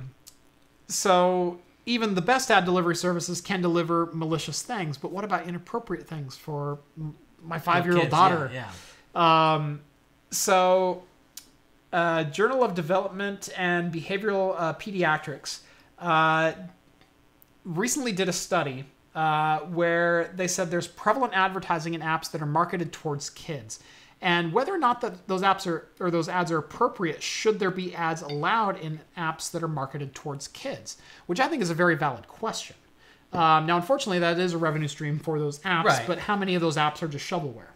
No, I understand that there's a ton of them out there that are shovelware. Especially aimed towards kids, because kids will download it. Look at the teddy bear! Yeah. And then all of a sudden it's like, wow, why are there boobs on my screen? Yeah. I mean, well, first of all, I mean, you could lock down any like market store as a parent. Yeah. You could put a password protection on it. So and ours certainly is. Yes. But you're right. You have Pi-hole here that blocks it, but if you download a free app, it's like, oh, well, this is fine. I mean, like, you don't know what they're streaming to you. I don't think this is necessarily a bad thing, but I don't necessarily mind ads on a free application because the developers need to make money too. Right. But I think that regulating what is geared towards a particular audience, just like, you know, you're a child of the 90s and 80s, and anybody who else was Mortal Kombat. Yeah, they all watched cartoons, Saturday morning cartoons. That's totally true. You didn't see too many commercials calling for Metamucil. No, you did. They targeted towards kids. Yep. I mean, they did it because obviously that's marketing. It was the Macaulay Culkin Talk Boy. Yeah. It was all this stuff. So I mean, if they made it, and for some reason the herbal essence lady in the shower, the sex in the shower, never came. No, that one did come up. Did it come up on Saturday morning cartoons? I remember that coming up. Where will you be when you get the urge? It must have been past when I was watching these cartoons. It might have been. I don't remember. Might have been. But yeah, I mean, if they did something like that, where it's like, okay, if you're gonna do advertisement on a, I don't know, do they have ratings for mobile? I think they do. I mean, they do it for the Android Play Store. I know the Amazon Marketplace and iTunes all have ratings for apps for age appropriateness. Okay. So if they do that, then they should be able to easily link it and say, okay, if this is the rating for this app, these are the only ads that could be possible. Right. However, content delivery services basically have a porn yes or no checkbox. That's their checkbox. Then, yeah. That's, as far as I'm aware. Maybe they need to get a little more detailed. Maybe they need to get a little bit more of a rating system. Yeah. I know they do targeted advertising, but when you're targeting a user who should have no advertising info, such as a children's account on a Google device, because it's illegal for them to data mine a 13-year-old. Yeah. But then again, they don't know that it's a 13-year-old. If they sign up for parental guidance, they should through the app, through that Google service. If a 13-year-old knows how to sign up, they know enough to say, "I'm not doing this." They totally should. Yeah. But as a parent, if I sign up that account as a parental lockdown account, Right. that should trigger a flag that this is an under 13 device, Right. or so on and so forth. Right. No ad tracking, no cookie management, Right. no da-da-da-da-da. Yeah. Those are technically the laws. Yeah. Now, we all know Google doesn't follow them. But anyway, this study assessed 135 apps geared towards kids 5 years old or younger, and it found that 95% had at least one type of advertising. In one app, for example, players trying to treat a sick animal are told that they can get more effective medicines if they watch an ad. In another, the character encourages players to put on clothing that has to be unlocked by an in-app purchase. So it's more or less manipulation towards, hey, get us an ad view for a 1-minute commercial so you can get more effective medicine for your cat in a vet simulator, or hey, put on these clothes. Oh, by the way, they're going to cost you $1. Just go ask your mommy; she'll say it's cool. Yeah. And that is just, I know the developers have to make money, but that's low. Yeah, that is pretty. That's low. Yeah. So, ad appropriateness towards kids, in-app purchase marketing towards kids, that is all coming under question. Or the senators are asking the FTC to investigate. Well, yeah. If they do come some up with standings the on best this. thing will come out is they'll actually make some really good kids games for mobile apps instead of the absolute shovelware that's out there right now. Because they can't rely on these slimy tactics to get, Right. just shovel advertisements out there.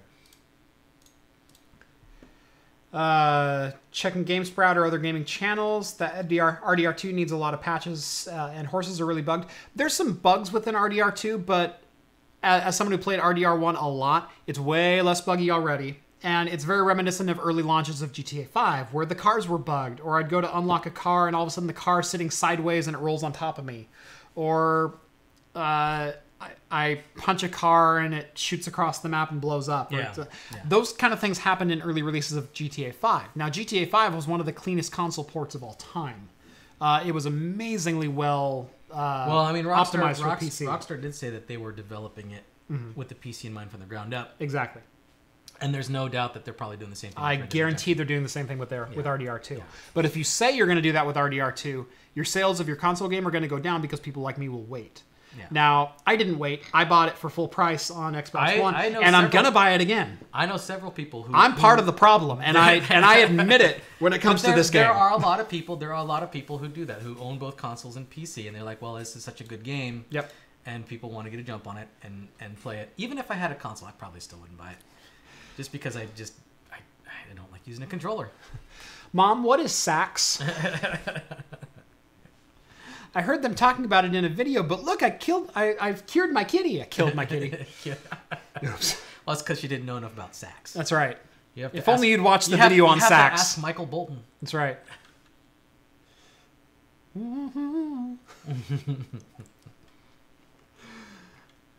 Okay. Moving right along here.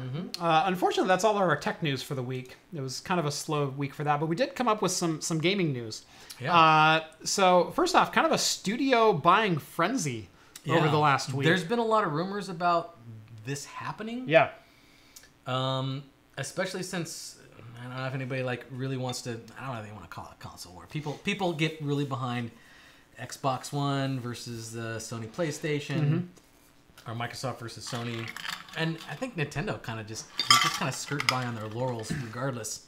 Well, the Switch is a hell of a console. Well, yeah, I mean, and it's I think just based on what they've put out the last couple of times, they are very unique. Where Xbox and PlayStation, they have a box, set-top box that you plug controllers and you play. Yep. More powerful than anything Nintendo's put out, but Nintendo put out the Wii, which is very unique because they had the motion controls. Yep.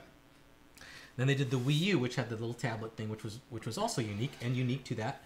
Just poorly marketed. Yeah, and then now they have the Switch, which is also very unique because it's a portable, but it's also dockable, so you could play it in your TV, and it's That's how I have it set up here. Yeah, so You can see it on the stream. That's my Switch right there. It's So, plugged into my 43-inch 4K monitor. I think Nintendo does enough hardware innovation that they kind of stay ahead of the curve. But when you're talking about just you know, Microsoft and Sony PlayStation. Yep. I mean, even their architecture and their latest, their first release of the PS4 and the Xbox One are very similar. Yes. So I mean, it just comes down to software. Right. At that point. Exactly. Then the S came out, a little bit better storage. Then the PS4 Pro came out, and it's like, wow, we have true 4K now. And then the Xbox One X came out, and it's like, wow, no, this is true 4K. Yeah, that was true 4K. They did the upscaling. Yeah. But yeah. Okay, you're actually finally rendering in 4K, but at like medium to low settings on a PC. Yeah. People who think that's actually 4K, yes, it's rendered in 4K, but I can render literally a square in 4K, and no one's going to be amazed by that. Yeah.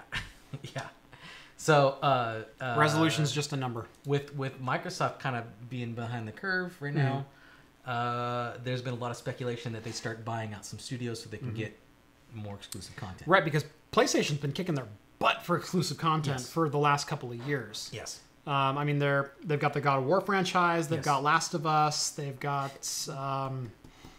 They got this. They did Spider-Man because they Spider-Man. They also own the Sony owns the rights to Spider-Man, which kind of sucks. But so yeah, they've been doing a lot of PS4 exclusives that are really, really top notch. Yeah. Horizon Zero Dawn, another one. Yes, that's amazing. Yeah. Unfortunately, I had the opportunity to buy an Xbox One, so I bought an Xbox One. But whatever. Too much on it. So anyway, Microsoft actually acquired RPG specialist Obsidian Entertainment. Now, for those who kind of recognize that game but don't know, or that name but don't know who that is, they're the people who did Pillars of Eternity, Fallout New Vegas, Knights of the Old Republic 2, South Park: The Stick of Truth. Yeah. Yeah, they did a lot of good RPGs. Yes. Like really good recent RPGs. I mean, honestly, Fallout New Vegas, of the modern Fallouts, is probably the better one. Yes. Of the latest three. Yeah. Now, you can't beat Fallout 2. That's classic. You can't beat that. But different style. Different style altogether. Of the 3D ones, I would say that Fallout New Vegas is probably the best one. Yep. But they also acquired... Fallout 4 was a great shooter. Great shooter. Yeah, you didn't have to use the and in VR, it's even better. In VR, it's amazingly good.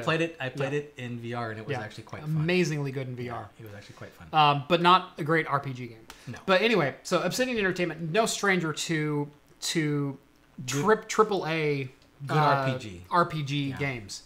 They also bought In Exile. And In Exile is responsible for Wasteland and Tournament Tides of Numeria. Yeah. Which has mixed reviews. Which I like Planescape Torment a lot. Numenera, sorry. I said it wrong. I said Numeria. Numenera. But yeah, Planescape Torment I loved. Yep. Yes. But this one, I haven't tried it yet, but I see it's kind of got the mixed reviews there, so... have I played Fallout 76 yet? I have not, and I don't plan on it. It just got released today. Yeah. Now, again, for those who don't know, I do have a full-time job outside of the YouTube channel, which the YouTube channel is nearing full-time status as far as the amount of time that I spend on it. So I don't get to play that many games, although I've played Red Dead Redemption for like 20 hours the last 2 weeks. Is that why there's been less content on your channel? That's why there's been a slowdown. No, I took last weekend like entirely off. Like I didn't do a darn thing. I sat around playing Red Dead. We went to the coast. We did a couple of things. I edited the video when I got back on Monday, and that was it. So that was a nice weekend. Anyway, I haven't played Fallout 76, and I don't plan on it. And it's not because I think, oh, it's just a cash cow for Bethesda. It's not that at all. Yeah. I actively avoid MMOs. And for people who are saying this isn't an MMO, it's an MMO. It just doesn't have 1,000 players online. It has 50 players per server. Right. Yeah. But it's an MMO style game, and I actively avoid those. I don't like the genre. I don't like the shallow gameplay. I don't like the communities that form in there. I don't like the niche. I don't like anything about MMOs. I know I'm kind of in the minority there. They're not my jam. I just avoid them. I actually like MMOs, but there's such a time sink for me. I just can't. I can't get back into it. And that's the other thing is if I got into them, it'd be a time sink because that's how that game is designed. It's designed to suck your time. Yeah, I do. And so is Red Dead 2, but I like Red Dead 2. But I enjoy the gameplay. There's an end to Red Dead 2. There's an end to Red Dead 2, and eventually I will put that game away. Yeah. So I'm playing with this. Let's stop that. So real life is an MMO. Yeah, I know real life's an MMO, but again, there's an end to this MMO as well. Yeah. Eventually, this will stop. Yeah. And if I wasted it playing a different MMO, that seems kind of sad. I mean, they're fun. I really enjoy it. No, the D, your mom is an MMO because she's had 1,000 players at a time. Yeah. Come at me, bro. All right. So yeah, Microsoft made a couple big purchases, and they weren't the only ones this week to make a couple big purchases. Yes, that's right. So Steve posted that one like on Monday night, and I posted this one yesterday. THQ Nordic, which is no stranger. They've been publishing hundreds of games. In fact, they were one of the bigger players at PAX this year. They had, I think, 7 or 8 games that they announced at PAX. They did. A couple of them that were really interesting. They got the new... there was the survival game. Right, but the oh gosh, it's the one in the series. The one with the horsemen. Oh, Darksiders? Darksiders, yeah. Darksiders 3. Yeah. Darksiders 3, yeah. That one I was less impressed with. It was an early demo. Well, I'll say it was an early demo, but I was not impressed. Yeah, I mean, it's hard to say because I was never impressed with the first 2 either until I started playing them, and then I actually started to like them. Yeah. That's true. That's true. So, but yeah, even then I was... it was definitely not balanced, which balance can come into a game, but the mechanics were just janky, I thought. Yeah. I thought it just didn't play well.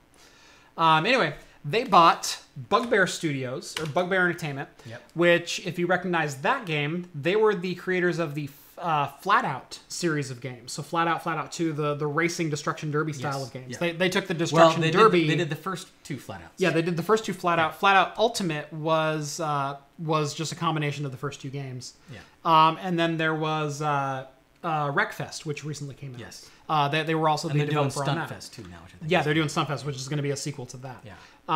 But anyway, Wreckfest is THQ published that game, and I guess it's been the number 1 performing game for THQ since it launched in July. Well, I mean, Flat Out those were fun games. Game. I love those Great games. game. Those are so fun. And I've actually I benchmarked Wreckfest on a couple of my last videos. That's because I was actively trying to play the game. Yeah. And so I would play the game. It's like, oh, I guess I got to benchmark it now. Yeah. Okay.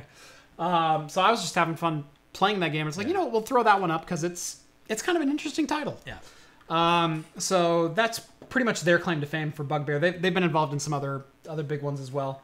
And then Coffee Stain Studios.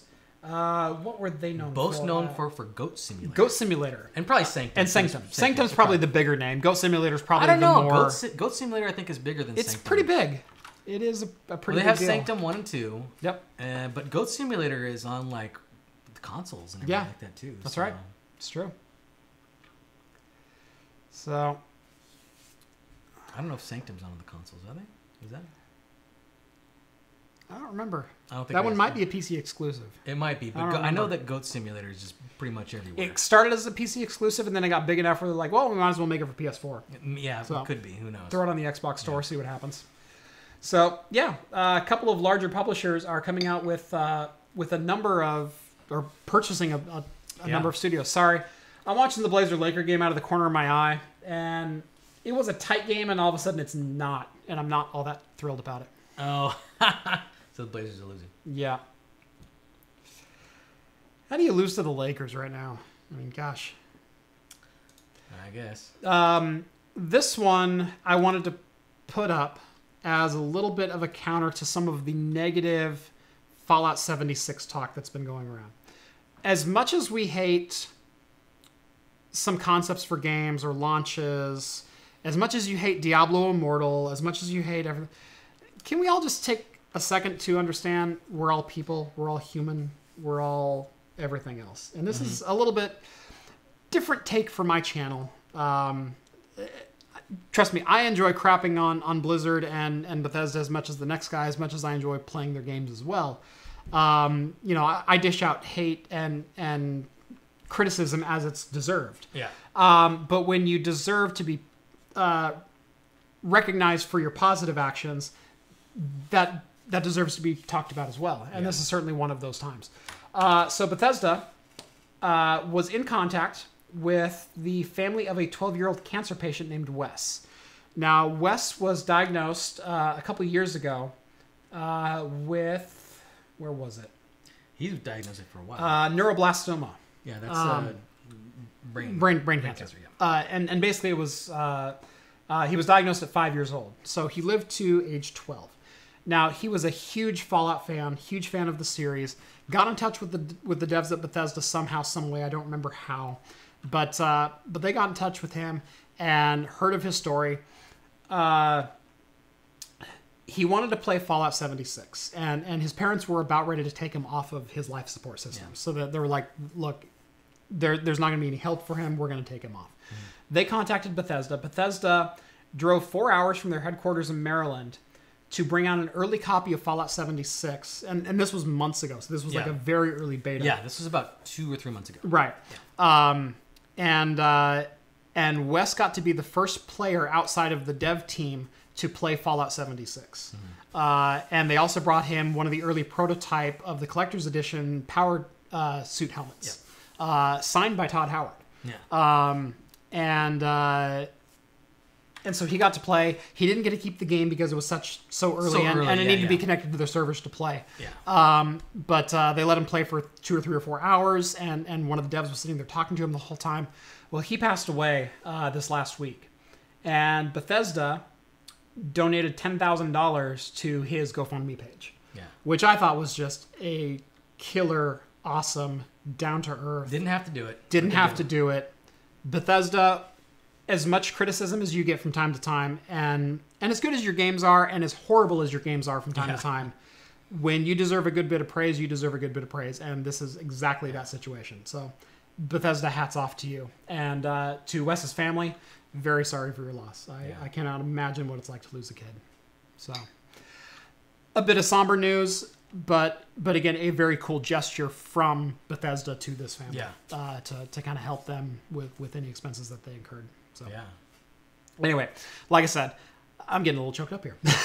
I wanted to bring that out. Anybody with kids would. Anybody, I have 2 kids, and they're 5 and 18 months. So, this one hit me a little bit closer to home when I read it. So anyway, Bethesda, hats off. So, all right, what else do we have? This one we've been talking about for a couple of months now. I'm gonna finish this off. Okay, yeah, you do that. We can go hit something else.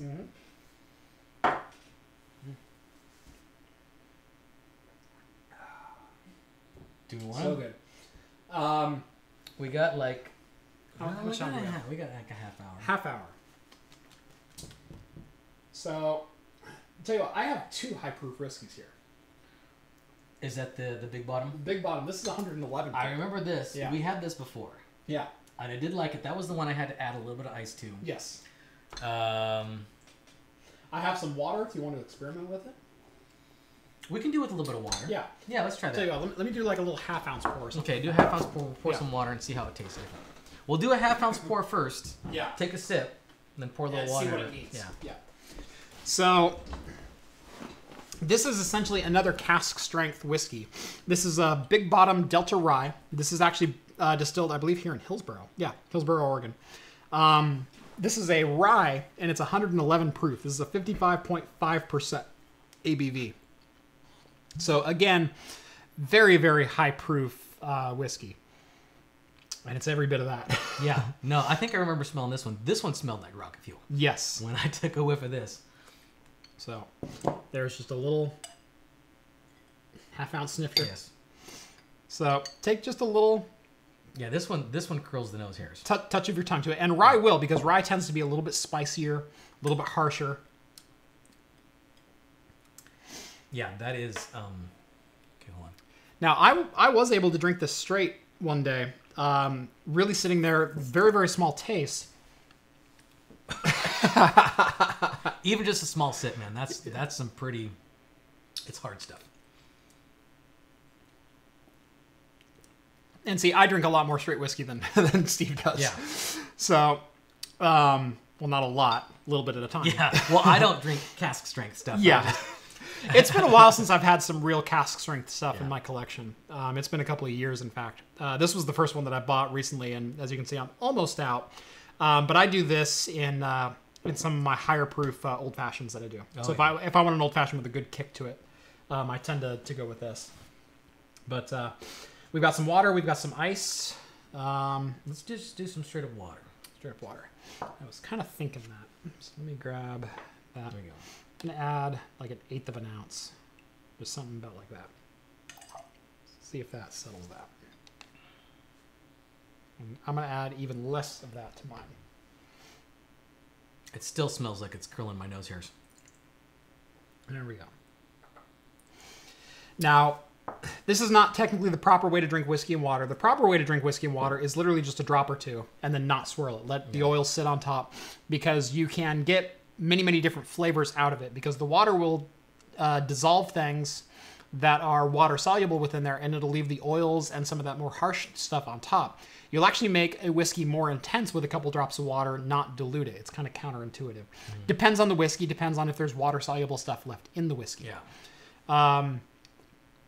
And if you want a chemistry lesson, all of you were wrong who thought that I couldn't boil off whiskey inside of my water loop because the processor wasn't hitting 79 degrees Celsius. It'll start boiling off at like 45 degrees Celsius. Oh, really? It won't boil, but it'll start gassing off that whiskey. So evaporating. Right. So when I opened my whiskey cooling loop, there was a psst when I let the cap off. Oh, so there was some gassing. There was already some pressure after like 18 hours of it being in there. So 91% isopropyl alcohol, good drink. If you're brave enough, sure. No, because it's literally poison. Literally, isopropyl is poison. It is not for human consumption. They poison it intentionally so you can't drink it. So no, do not drink that. Master 2. This is actually pretty good with water. It's a lot more tolerable. Ooh, there's a flavor I hadn't had before. Hold on. I get a lot of the apple. What was that? Flavor I didn't get any apple. There was something right on the tip of my nose, Mm-hmm. or right on the tip of my tongue. As soon as it rolled, there was something new that I hadn't tasted before. What was that? Earwax. No, this isn't from Shrek Swamp.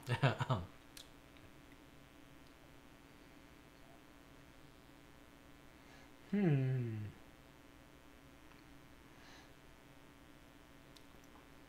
there I left it on my tongue too long, so it just burned. Don't know. That was interesting. Mm-hmm. There was a flash of something there, and I can't identify it. It's good. It's definitely mellowed out. I'm definitely getting like an apple. Are you? Like a green apple type of a. See, I'm not getting that. I'm not getting that at all. But the cool thing is we're both right. Yeah. That's the really cool thing about whiskey. Is Well, we can I mean, you didn't swish your water around. I swished my water I did. around. Oh, you did I swish did. it around? Okay. I added less water though. Okay. So.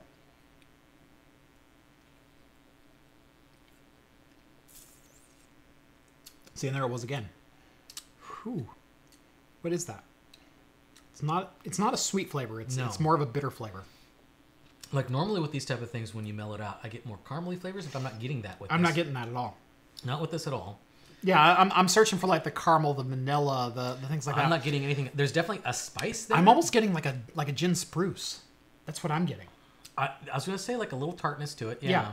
But like that very distinctly gin flavor is what I'm getting just for a split second. So it hits the tip of your tongue, and you go, oh, that's kind of that sourness kind of thing. As soon as I roll it over the back of my tongue, Then it's gone.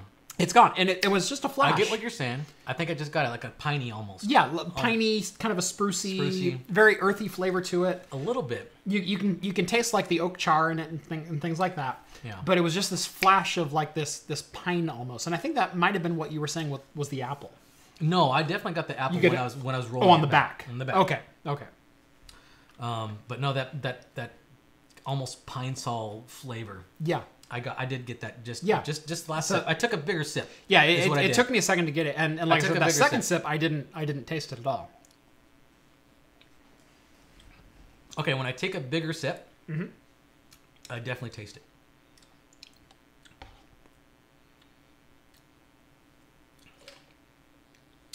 All right. Rinse. All right. So you ready for the big stuff? As if that one wasn't big. That's what I came here for. Yeah. All right, we've let him wait long enough. Let's get the big stuff going.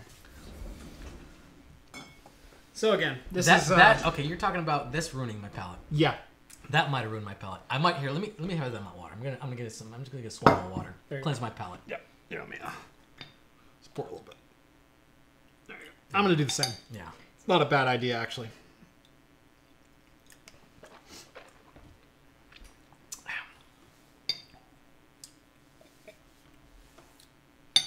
So while we're getting our palates cleansed, N64 Mini.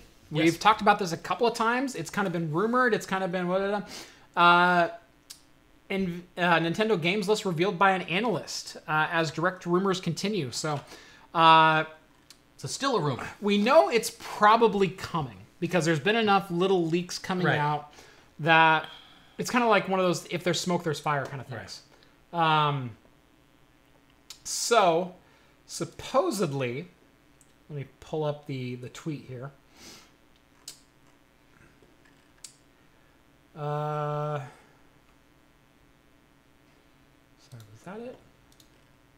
Where was the list? Well, there's the first ranking right there on the page. If you scroll down, that was just the top 10 games ranked on dollar sales. Yeah. I thought there was a list on this. I don't think that was the only list I saw. Interesting. It might be deeper within the tweet. I don't know.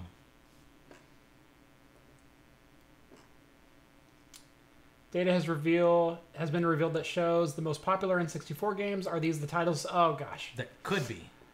See, I read most of the article. You didn't read that it could be? It could be. Yeah, that's all it was.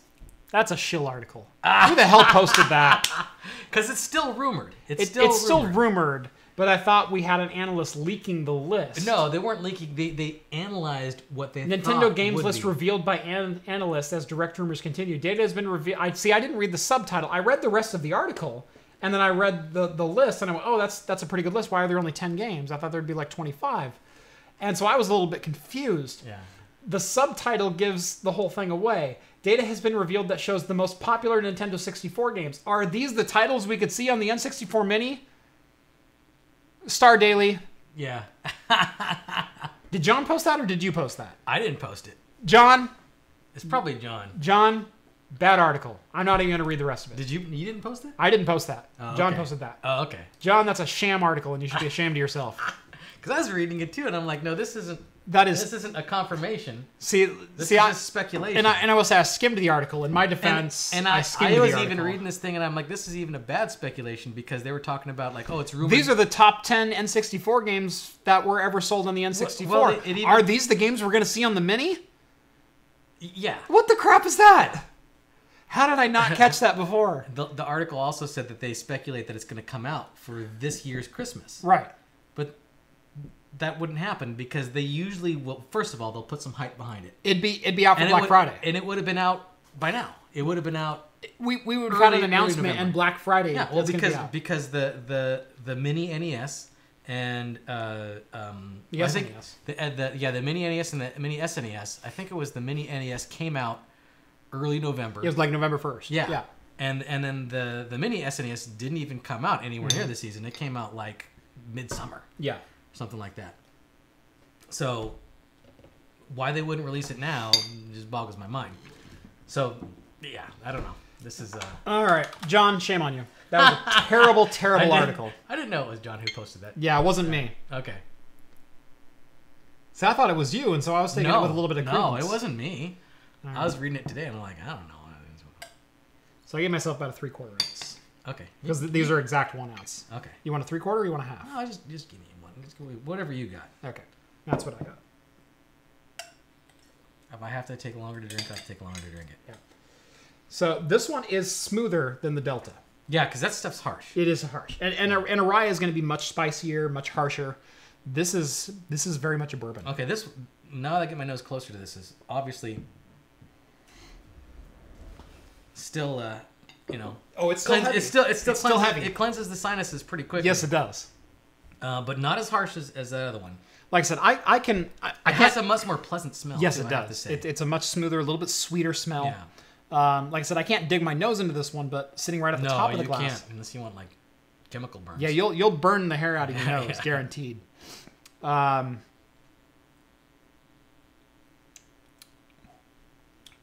Ooh.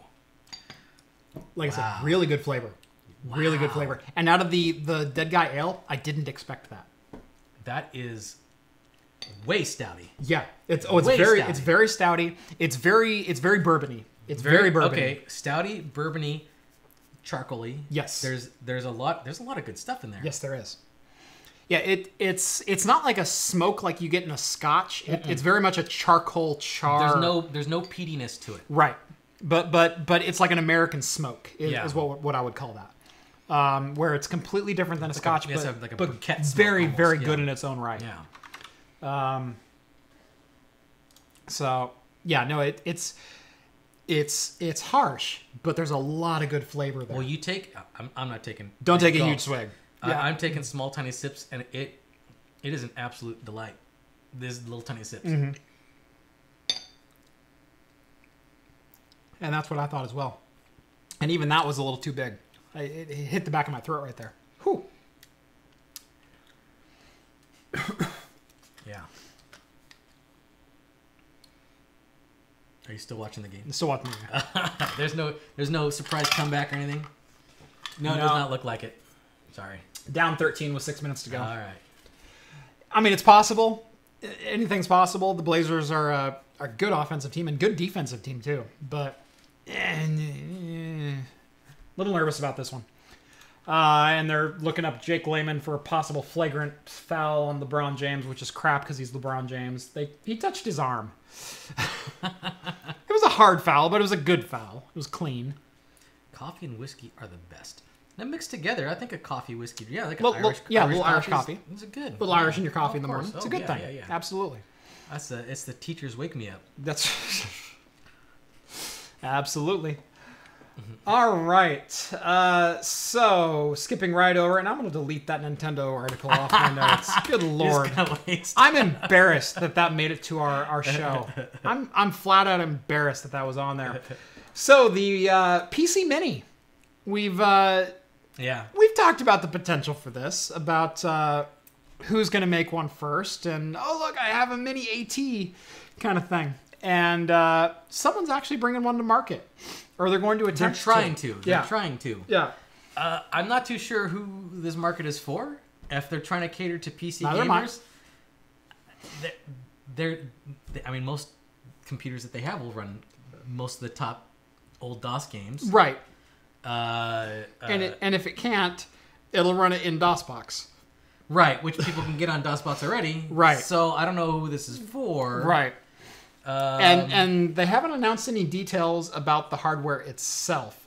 But I have a hard time believing that they crammed an x86 66 megahertz chip into there to run games natively. Right. Using FreeDOS or something like that. Yeah.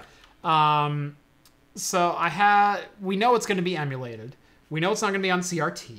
Yeah. We know it's probably going to be an ARM-based processor. Mm-hmm.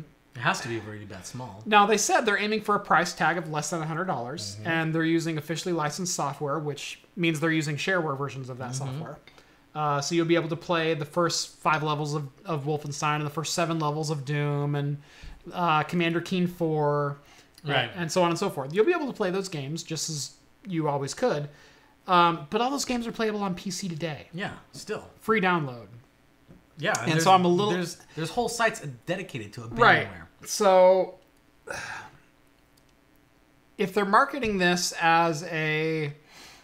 no one... And I watched the whole marketing spiel. They said, well, we're marketing it for aesthetics. Well, aesthetics are cool, but at the end of the day, your product still has to be good or better than something else. Even if it was aesthetics, I mean... Where's the thing? It's okay. There's right there. Okay. It's okay. Here's the thing. Okay, this has the old beige case. You have the old 5.5 floppy disk bay, which is actually an SD reader, which I thought was brilliant. Yeah, that's pretty cool. I thought it was brilliant, but they don't have the big fat CRT monitor on top, right?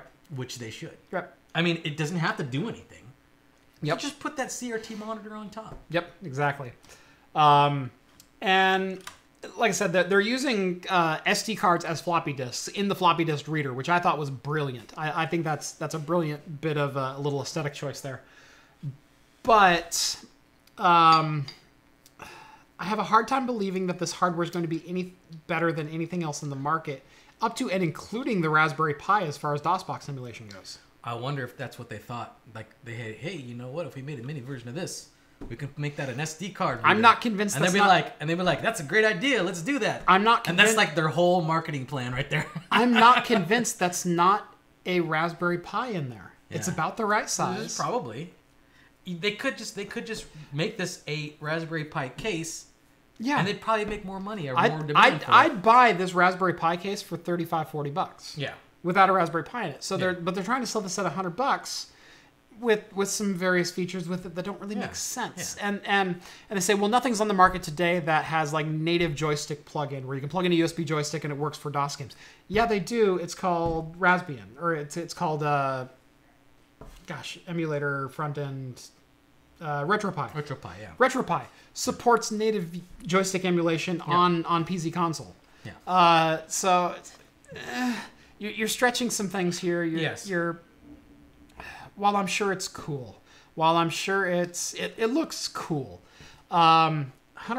No, it seems a bit of a stretch. Yeah. I mean, I really don't know what they're marketing for when they did the mini NES and the mini, even with the mini Commodore 64. Yeah. That I don't know, did that ever come out? Hold on. Sorry. That was a chair. But, you know. Oh, LeBron just straight up fell. Okay. Oh, well, whatever. Good. Couldn't happen to a nicer guy.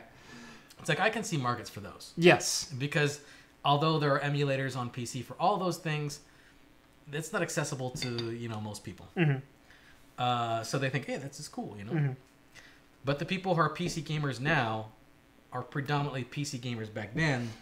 Right. And so those are people like me. Yeah, people like me. Like we know we can go back and play these games right now on our computer if we wanted to. Yeah. But I don't think there's a huge market for people who are like, well, I'm a PC gamer now. I never played these old games. Let me go buy this box so I can. Right. A lot of these people already know that they can. Yep. They just don't. So why would they go back and play this anyway? Is this a trailer for Wolfenstein that's playing on here right now? I don't know. On mine, it's weird. Yours. I got some weird advertisement of Hitler standing in a studio pointing a Luger at a bunch of producers. It's the PC version of Springtime for Hitler. Yeah, Is he a Mecha Hitler? He's sparking. I think it's his spittle.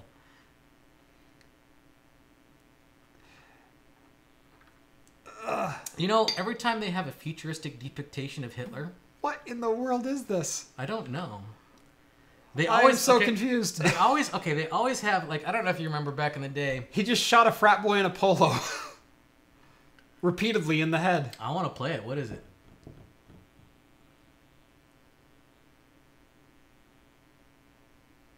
I hope it's an ad for something. It's for Coca-Cola.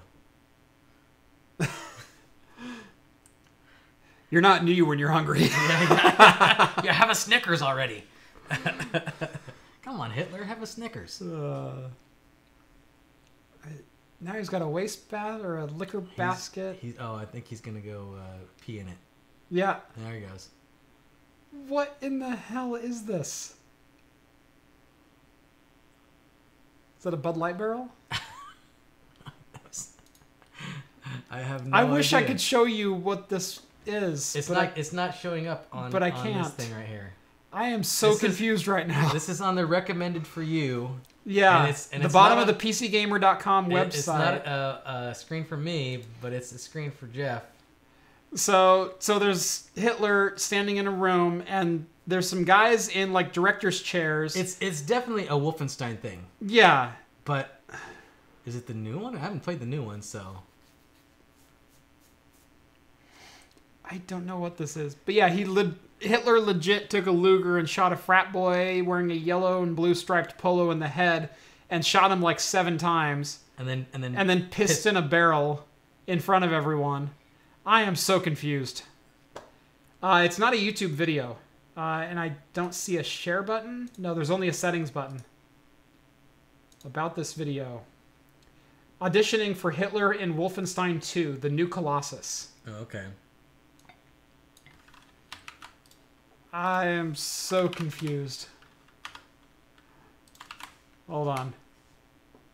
Oh, there it is. There it is.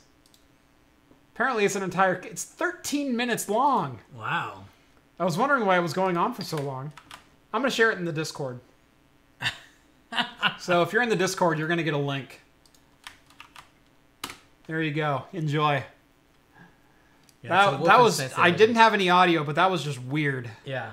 Sorry. I was awestruck by that. Okay, moving right along. If we can get off of Hitler pissing in a bucket and shooting the frat boy. That's the problem I have with all these futuristic depictions of Hitler when he's like older and stuff like that. Yeah. I don't know if you remember like before when Hitler could realistically still be alive. They used to there was Mecha Hitler with the dual Gatling no, guns. even before that. I remember when Hitler was still alive. Like the National Enquirer things, what they used to have at the... When he was living in Brazil. Yeah, exactly. Yeah. They always said, oh, we found this picture of him, and it was like the worst Photoshop you've ever seen. Yeah. He still had the mustache. Yeah. He still had the mustache. You would think that's the first thing he would shave off. Because nobody had that mustache I'd grow the full beard minus that. Like, seriously, everything else. It's like you do everything else but. You'd be negative Hitler at that point, right?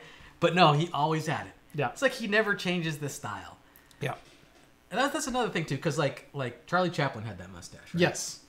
So that was a popular style. And all of a sudden, it's not Charlie Chaplin's mustache right, anymore. Yeah, no, it's a Hitler mustache now. But was it Hitler that ruined that? Or did it just go out of style? You think it was Hitler? Mm-hmm. Yeah, no one want to look like Hitler anymore. It became synonymous. He ruined a whole fashion trend. He did. That will never come back. It's not going to ever come back. Jeff, was I alive when Hitler died? Depends on what you read. Depends on which Hitler. Yeah. That's Mecha Hitler. You're still alive now. That's right. So is Hitler. That's right. Blazers are missing everything inside. Gosh. All right, I'm going to turn the game off. It's distracting me. Stupid game anyway. Take off my shirt. All right. $1,250 Ryzen build. I did a $1,000 Ryzen build about 3 months ago. Look it up. Not to be short, but look it up. Okay. Last one. New Descent. Yes. A new Descent beyond the Overload. Overload. Which was made by the original Descent developers. Yes. This is not made by the Descent developers, but made by some people who were using the same Descent name, or who own the Descent name. They own the Descent name, yes. After Interplay went under, was bought by the Bethesda, and Bethesda went, we don't really need that. Yeah. And cast it off to someone else. I think there's a long history there. It's by big little Orbit. Yeah, Little Orbit is publishing it, I think. Yeah. So anyway, there's a new Descent game coming out, named for Descent. Now, there was Descent Underground. Underground, thank you. Descent Underground. Descent Underground. And I looked at the gameplay for that, and I was less than impressed. Yeah, it didn't capture the original. A lot of people complained about it, and about a year ago, it was in early access on Steam. Mm-hmm. About a year ago, they shut it down. Yep. They're just like, this is not up to snuff. We know this is not up to snuff. And kudos to them. They didn't like string it along or anything like that, and just keep it on indefinitely to try to eke money by. Right. They're like, okay, we're shutting this down until we can get it to a point where we think it's going to be a good, viable product. Correct. So this is about a little bit over a year later, and they finally announced that they are bringing it back for an early 2019 release. Yes.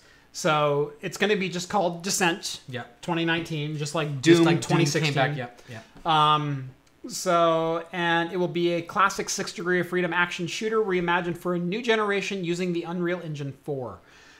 Players will be able to fly 20 different ships with distinct roles and playstyles. So they are kind of expanding the Descent universe, allowing you to pilot other vessels, possibly exploring some of the Descent free space genre, which was some of the pretty much the quintessential flight sim games. Yes. Outside of like X-Wing. That's what time.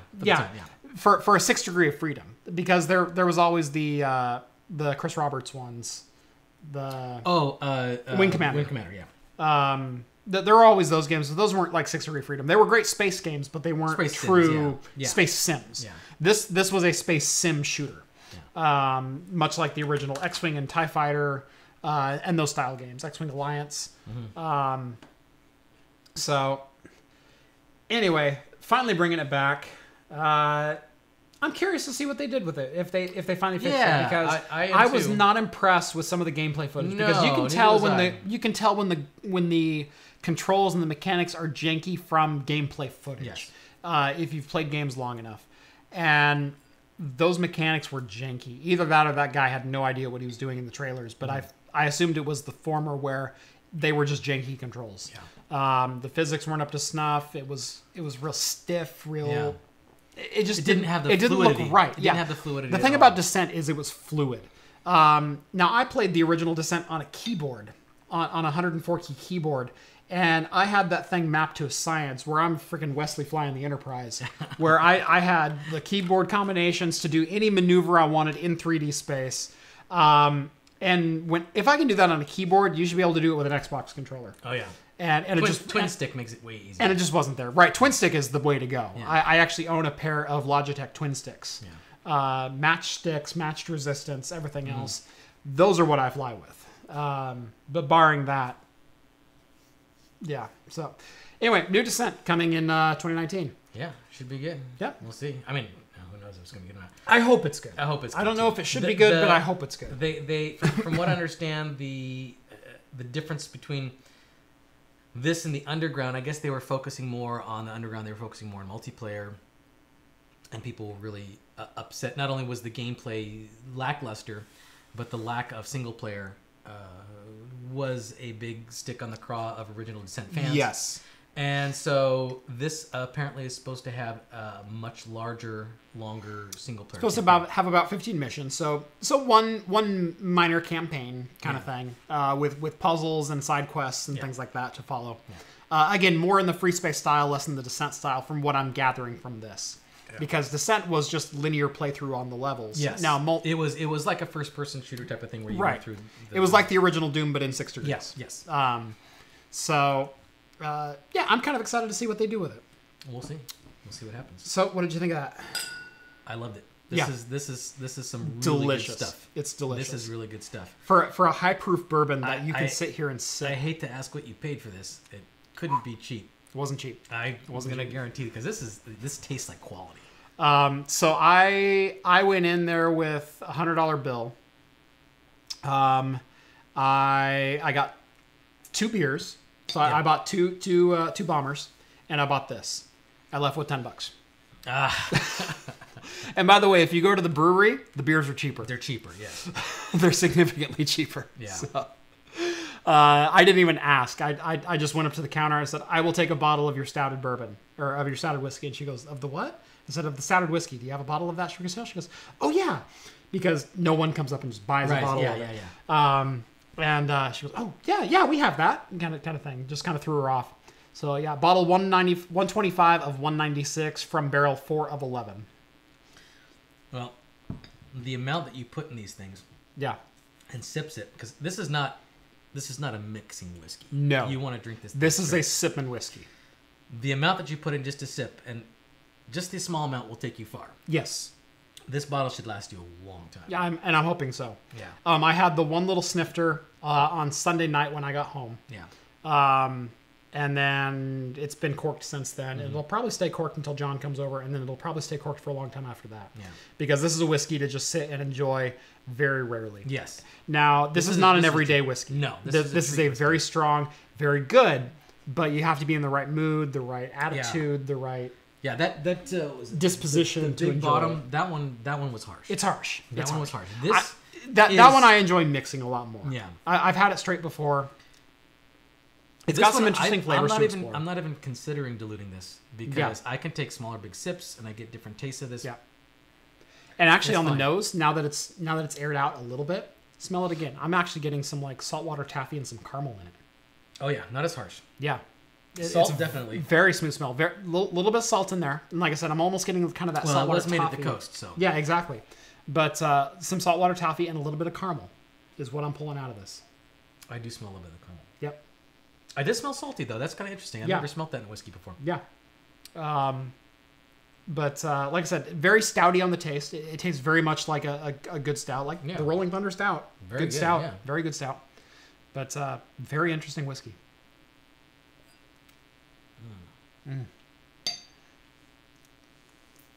And again, actually, now that it's aired out a little bit, that flavor's a little bit darker right up front. I don't know if you noticed that. Yeah. Not quite as sweet, but not bitter either. It's real. It's not mellow. It's not mellow, but it's definitely have a smoothness to it. It's much more smooth than you would expect. Yeah, way more smooth than I expect. Yeah. Don't like drinking bourbon neat. I like it on ice. And you know what's cool? We're both right. Yeah, it doesn't matter. I mean, if you like it on ice, you don't. That's fine. As long as you don't drown it in ice. I mean, you know. If that's how you like to drink it, that's how you like to drink it. I'm not gonna stand here and say you're wrong for how you like things tasting. How you like things to taste, rather. Have you tried Prey? It's a good space game. I have not tried Prey. I have it though. I have it. I played Prey a long time ago. Not the original, the new one. Oh, the new one? Not the original Prey. I played through the original Prey a long time ago. Yeah, I played through the original. I don't think I've played the newest release. I have the newest release. I just haven't played it yet. All right. Q&A for a couple minutes? Yeah, I guess. We got a couple minutes. We got a couple minutes. I mean, it's past 10, but we can go on. We got a couple minutes. Yeah. So, Q&A. What do you got? Big Good Old Games fan. Absolutely. Check out goodoldgames.com or GOG.com. Great place to find old games that are made new again. Yeah, in fact, that's one of the places you can pre-order the new Descent game. That's true. It's actually out right now on GOG. You can pre-order the new Descent on GOG.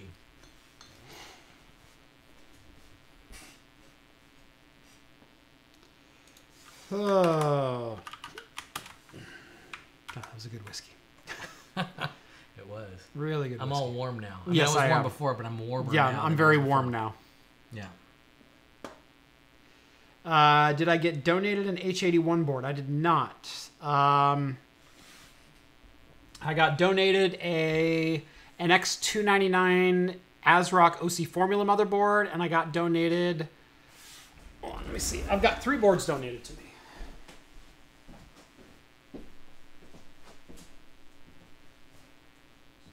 Yeah, I think actually GOG, Darksiders 3 will be on GOG. I think GOG is getting more and more... Because it's gaining in popularity, more and more first releases.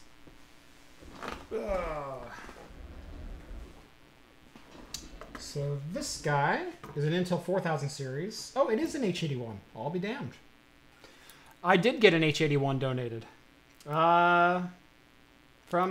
Regan. Yep. So no, Regan, that wasn't the H81 that you donated. It's actually right here. It's still right here. It's waiting for Rhett to come back into the country. He's still in Spain. He's still in Spain. Yeah. And he is just missing us terribly, I'm sure. Yeah. Good Lord. Just like I missed you guys when I was at Disney World. Follow him on Instagram, jeez. Yeah. Yeah, just like you missed us in Orlando for a week. I hit the stream, well, because I was in my room and I was in bed, so I hit the stream for a little bit. Yeah. But then my wife started complaining and I had to turn it off. So exactly.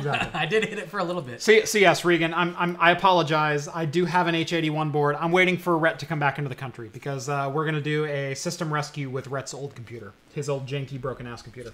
He's going to bring it by and he'll be ashamed because you'll look at it and laugh. Oh, you're going to laugh. You're guaranteed going to laugh. And then Claw, same guy who donated the... this is an 8000 series board. Or an 80 series board. I lied. I have 2 of them. Yeah. I apologize. You don't even know what you have. I don't even know what I have anymore. Yeah. So Claw, same guy who donated the 7820X and the X299, also donated to me a Z87i ITX MSI motherboard with a 4670K. So I've also got that one. He's also shipping us some beer. He's also shipping us some beer. That's right. So we're gonna get some Norwegian ass. Yeah, some Norwegian ass. Yes. Although there is something I learned because I started looking up. He sent me a picture of the beers that he was sending us. Yeah. Oh, did he? So you know. Yeah, I know. And that bastard. So I was looking him up on Untapped. I'm like, oh, that one's okay. That one's only 4.7%. Okay, that's fine. It's a light lager. It's fine. Go look up the other beer. Well, that one's also 4.7%. Well, that one's also 4.7%. Yeah. They're all 4.7%. They're all 4.7 because in Norway they can't. If you go to a store, they can't sell anything that's above 4.7%. If they do, you have to go to a specialized liquor store, and it's heavily taxed. And it's way taxed higher. Yeah, like 3 times the tax that we think of here. You can also not buy anything that's over 60% because it's considered narcotic. Yeah. So this is 2.1% away from being illegal in Norway. Yeah. So we'll have to ship him back something. Yeah. Now we can ship him pretty much whatever we want, so long as it's legal, which is under 60%. So we've got some good stuff planned to send him. Yeah. Because he is a massive supporter of the channel. Regan wants Claw to know that his is bigger. Okay. The motherboards. Yes, I know what he was talking about. Just making sure. Yes, The motherboards. the motherboard was slightly bigger. Yeah. CPU or GPU encoding for in-second stream system. GPU encoding. Get yourself even like a GT 1030 and run NVE and C. Even a GTX 1050 will actually do a phenomenal job as well. But GPU encoding will always be a lower load than CPU encoding. My slowest CPU is a Xeon 1246 V3. I'm kind of spoiled at the moment, and I kind of want an AMD machine. I'm going to go ahead and reveal it now. I do have a build coming up with two E5 2690 CPUs, which are 8-core, 2.9 gigahertz that turbo to 3.8. So I have a 16-core, basically what the manufacturer calls a dual X79 board, although there's no such thing. It's a knockoff C604 Chinese motherboard. So if you're interested in what literally got my channel started, which is a knockoff X79 motherboard, stay tuned for the next couple of weeks because there's a good thing coming. Do I have an office build video? I don't have an office build video. But I was there, so... He was here. Yeah. So they're pretty slick. Honestly, these are clones of what Paul's Hardware built, and he did a pretty good explanation of how he built them. Mine are a little bit different design than Paul's are. I actually supported mine on studs in the wall, and so I only have 3 legs to hold this whole desk up, which is amazing. So there's one support right here in the corner, and then there's one on each edge, and that's it. Yeah. So the entire length of the desk, I can slide. I'm not going to hit anything. It's pretty flippin' cool. So I improved on his, which has like 9 legs in it or some crap like that. And these are plenty sturdy. I could stand on these tables. So watch his guide. You can kind of figure out what I did. I laid a backer board and then some L brackets and then bolted mine down that way. Oh, right. The 1030 doesn't do NVENC. You're correct. So 1050 to do hardware encoding. Although some of the less expensive AMD cards do video encoding as well. I believe something like a 460 or a 560 would do it at about the same price point, at about the $100 price point, if I remember correctly. Buddy has a Fractal S36 AIO. He would sell me for $50. Rad and pumped. Should be in good shape, but the fans are junk. Should just thoughts on throwing some good fans to replace them. S36 is an amazing AIO, as much as I crapped on them in my last video. I think $50. It's a pretty good deal for a Fractal S36. The S24 sells for about $130 to give you some comparison. So I think that's a solid deal, even if you have to buy fans for it. Yeah. 4570K still relevant for gaming PC or needs an upgrade? Nope, still relevant. Good to go. Hey man, big fan. What are your thoughts on the Vega 64, especially with the new Adrenaline drivers and the performance improvements of 5 to 10%? I am in the process of trying to get my hands on a Vega 64 because I have a couple FreeSync monitors I need to test. So I will be giving some official thoughts on the Vega 64 upcoming. But I will say, in a lot of benchmarks that I've seen from other news outlets, other reviewers, YouTubers, etc., the Vega 64 has been benching very favorably to the GTX 1080 and 1070. So yeah, there could be where we pretty much left Vega for dead because the miners bought all the cards because of the compute performance that they had. They're coming back in a pretty big way. In fact, there was a Vega 64 on sale today for $399 on Newegg. That's really good. I've seen Vega 56s for $325, brand new in box. And Vega 56s, make no bones about it, they beat a 1070 and 1070 Ti flat out. And the Vega 64 kind of trades blows with a 1080, winning some, losing some. So I like the Vega series of graphics cards, and I'm really excited to get my hands on one finally. My slowest CPU is an AMD Athlon X4 60 current system. Sorry. Xeons and refurbs are fun content. I'm in. Cool. Will I be doing any car tech videos soon? Probably not, because I just drive my cars. I don't mod them. I don't do anything crazy with them. I barely even clean them. You should see mine. Mine gets about 4 baths a year, Yeah. unfortunately, and it's because it's a daily driver. Same as my truck. My Z350 is a daily driver, V6 Roadster, and my truck is a when the weather's not so nice daily driver. For me, they're utility. They're fun, but they're utility, and I like them bone stock, or as bone stock as I can. Yeah. Mine does have, my Z350 does have the forged aluminum Nismo wheels. It's got an aftermarket air intake, which is kind of weird because the factory one is still a cold air intake, so there's really no improvement there. I just have to pay extra for a K&M filter if I ever want to swap it.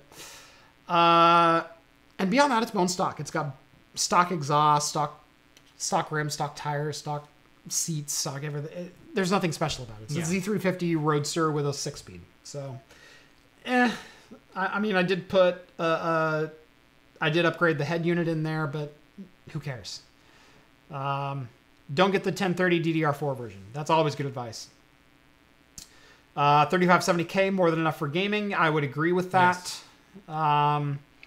1050 Ti or 1060 over a 1030, a better value. Actually, a 1030 does remarkably well, although a 760 would probably be your best bang for the buck right now.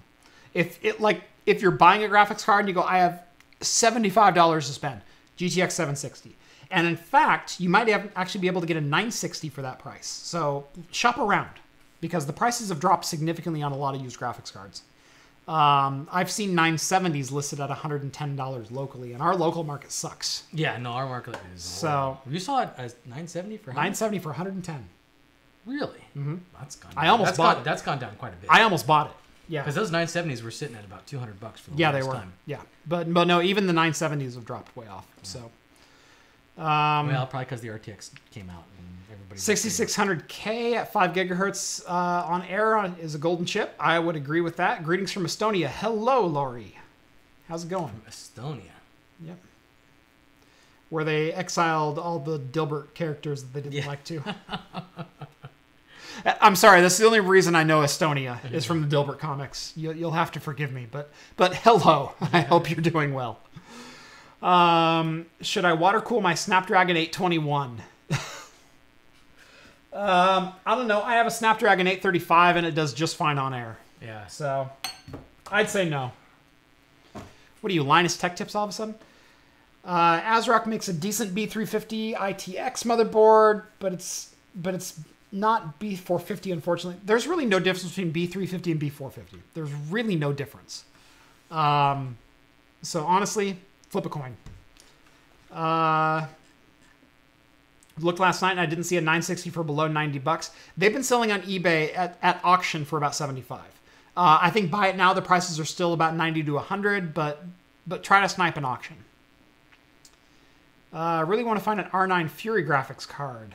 Looks fun to play with if I can get one for $100. You won't be able to get a Fury for $100 still, unfortunately. That's kind of a rare card. They didn't make many of them, and the AMD fanboys eat them up like candy. So really, Fury cards, they still sell for $200 or $250. They shouldn't, but they do. Just popular demand. Yeah, exactly. Well, they want to say, I have an AMD Fury. That's what they want to say. So the B450 is not better than the B350. They're essentially the same chipset.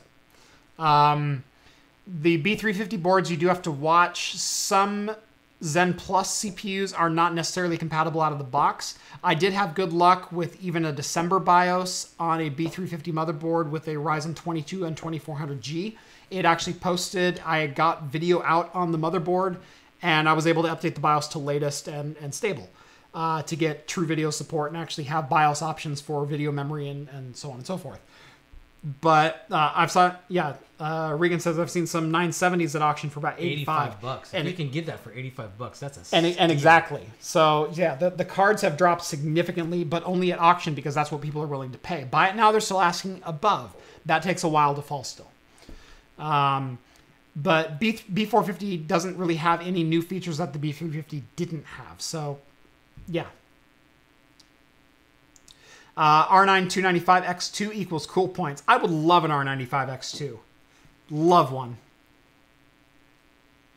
Found a Sapphire R9 Fury 4 gig on eBay for 115 pounds. Pretty decent price. Knowing what pounds translate to dollars, it's 175. Yeah, that's about so right. I said about 2 to 250. Yeah. So yeah. That's a good price. What's the big old main monitor you use on your PC to the left? Is that a TV? It's huge. It is not a TV. No. It is the LG UD43 something or another. I have a video on it. It's my Size Matters video. UD43 something. I don't remember the exact model number. But no, it is a 4K monitor. It's a monitor. It's factory calibrated color. 10-bit input, has 2 HDMI 1.4s, 2 HDMI 2.0s, and a DisplayPort 1.4. And it does picture-in-picture and a whole bunch of different things that I care a lot about. So, is the British pound pretty heavy? Regan, go to bed. Adam wants to say hi. Oh, what did he say? What did he say? He just says, hey. Adam. Hey. Adam's my neighbor. Hey, Adam, how's it going? All right, it is 10:20. I think that's a show. It is a show. Any closing thoughts? I'm tired. I am tired too. I'm glad my voice held out this long.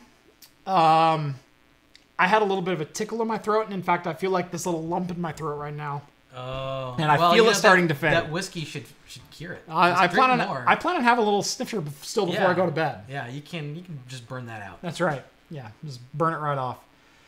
So, anyway, I think that's been a good show. Have you thought about having straw polls for talking heads? No, because whenever the community decides for me to talk about something, it's probably bad. So, sorry. I decide my shows. I control my shows. Yeah. I decide what comments to read. I decide what articles go in here, except obviously the Nintendo Mini article, which that's John's fault. God dang it, John. Maybe it was just Rhett fucking with us. I don't know. No.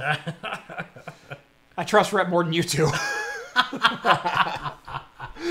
Anyway, is that why you're helping him with his PC? That's right. No, it's just because he has the short straw when it comes to what do you have in your PC. Okay, that's true. He does. He has a Gen 1 i5.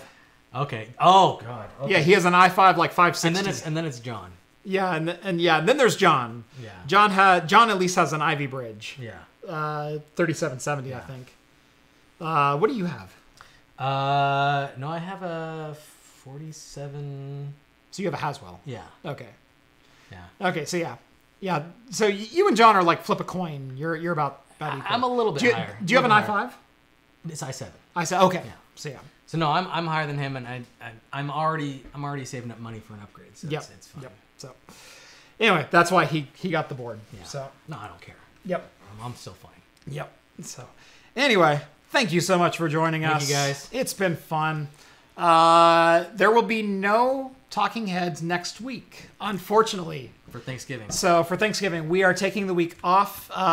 Both John and Steve have other commitments. Rhett is still going to be in Spain. I'm not going to be home, so it's just not going to happen. Yeah. So, and honestly, I'm releasing a cool video that week. That's going to be the week that I release my my dual E5 2690 video. So you guys will have plenty of content that week to keep you busy. Maybe I'll release like a short vlog on Wednesday or something like that to keep y'all satiated on what I'm doing. But anyway, no show next week. We will see you back No, it's going to be November 28th. November 28th. We will see you back on November 28th. Bright-eyed and cheery. And is Rhett going to be back by then, or who's going to be No, Rhett's back on the 30th, so it'll probably be John. It'll be John, okay. On the next show. Yeah. And then probably Rhett will return on, what is that, the 4th or something like that? Yeah, I don't know. I don't remember. Whatever day that is. Yeah, Rhett will probably be back on the first show of December. Probably get kidnapped or something. We'll be back for a while. I'm sure. Yeah.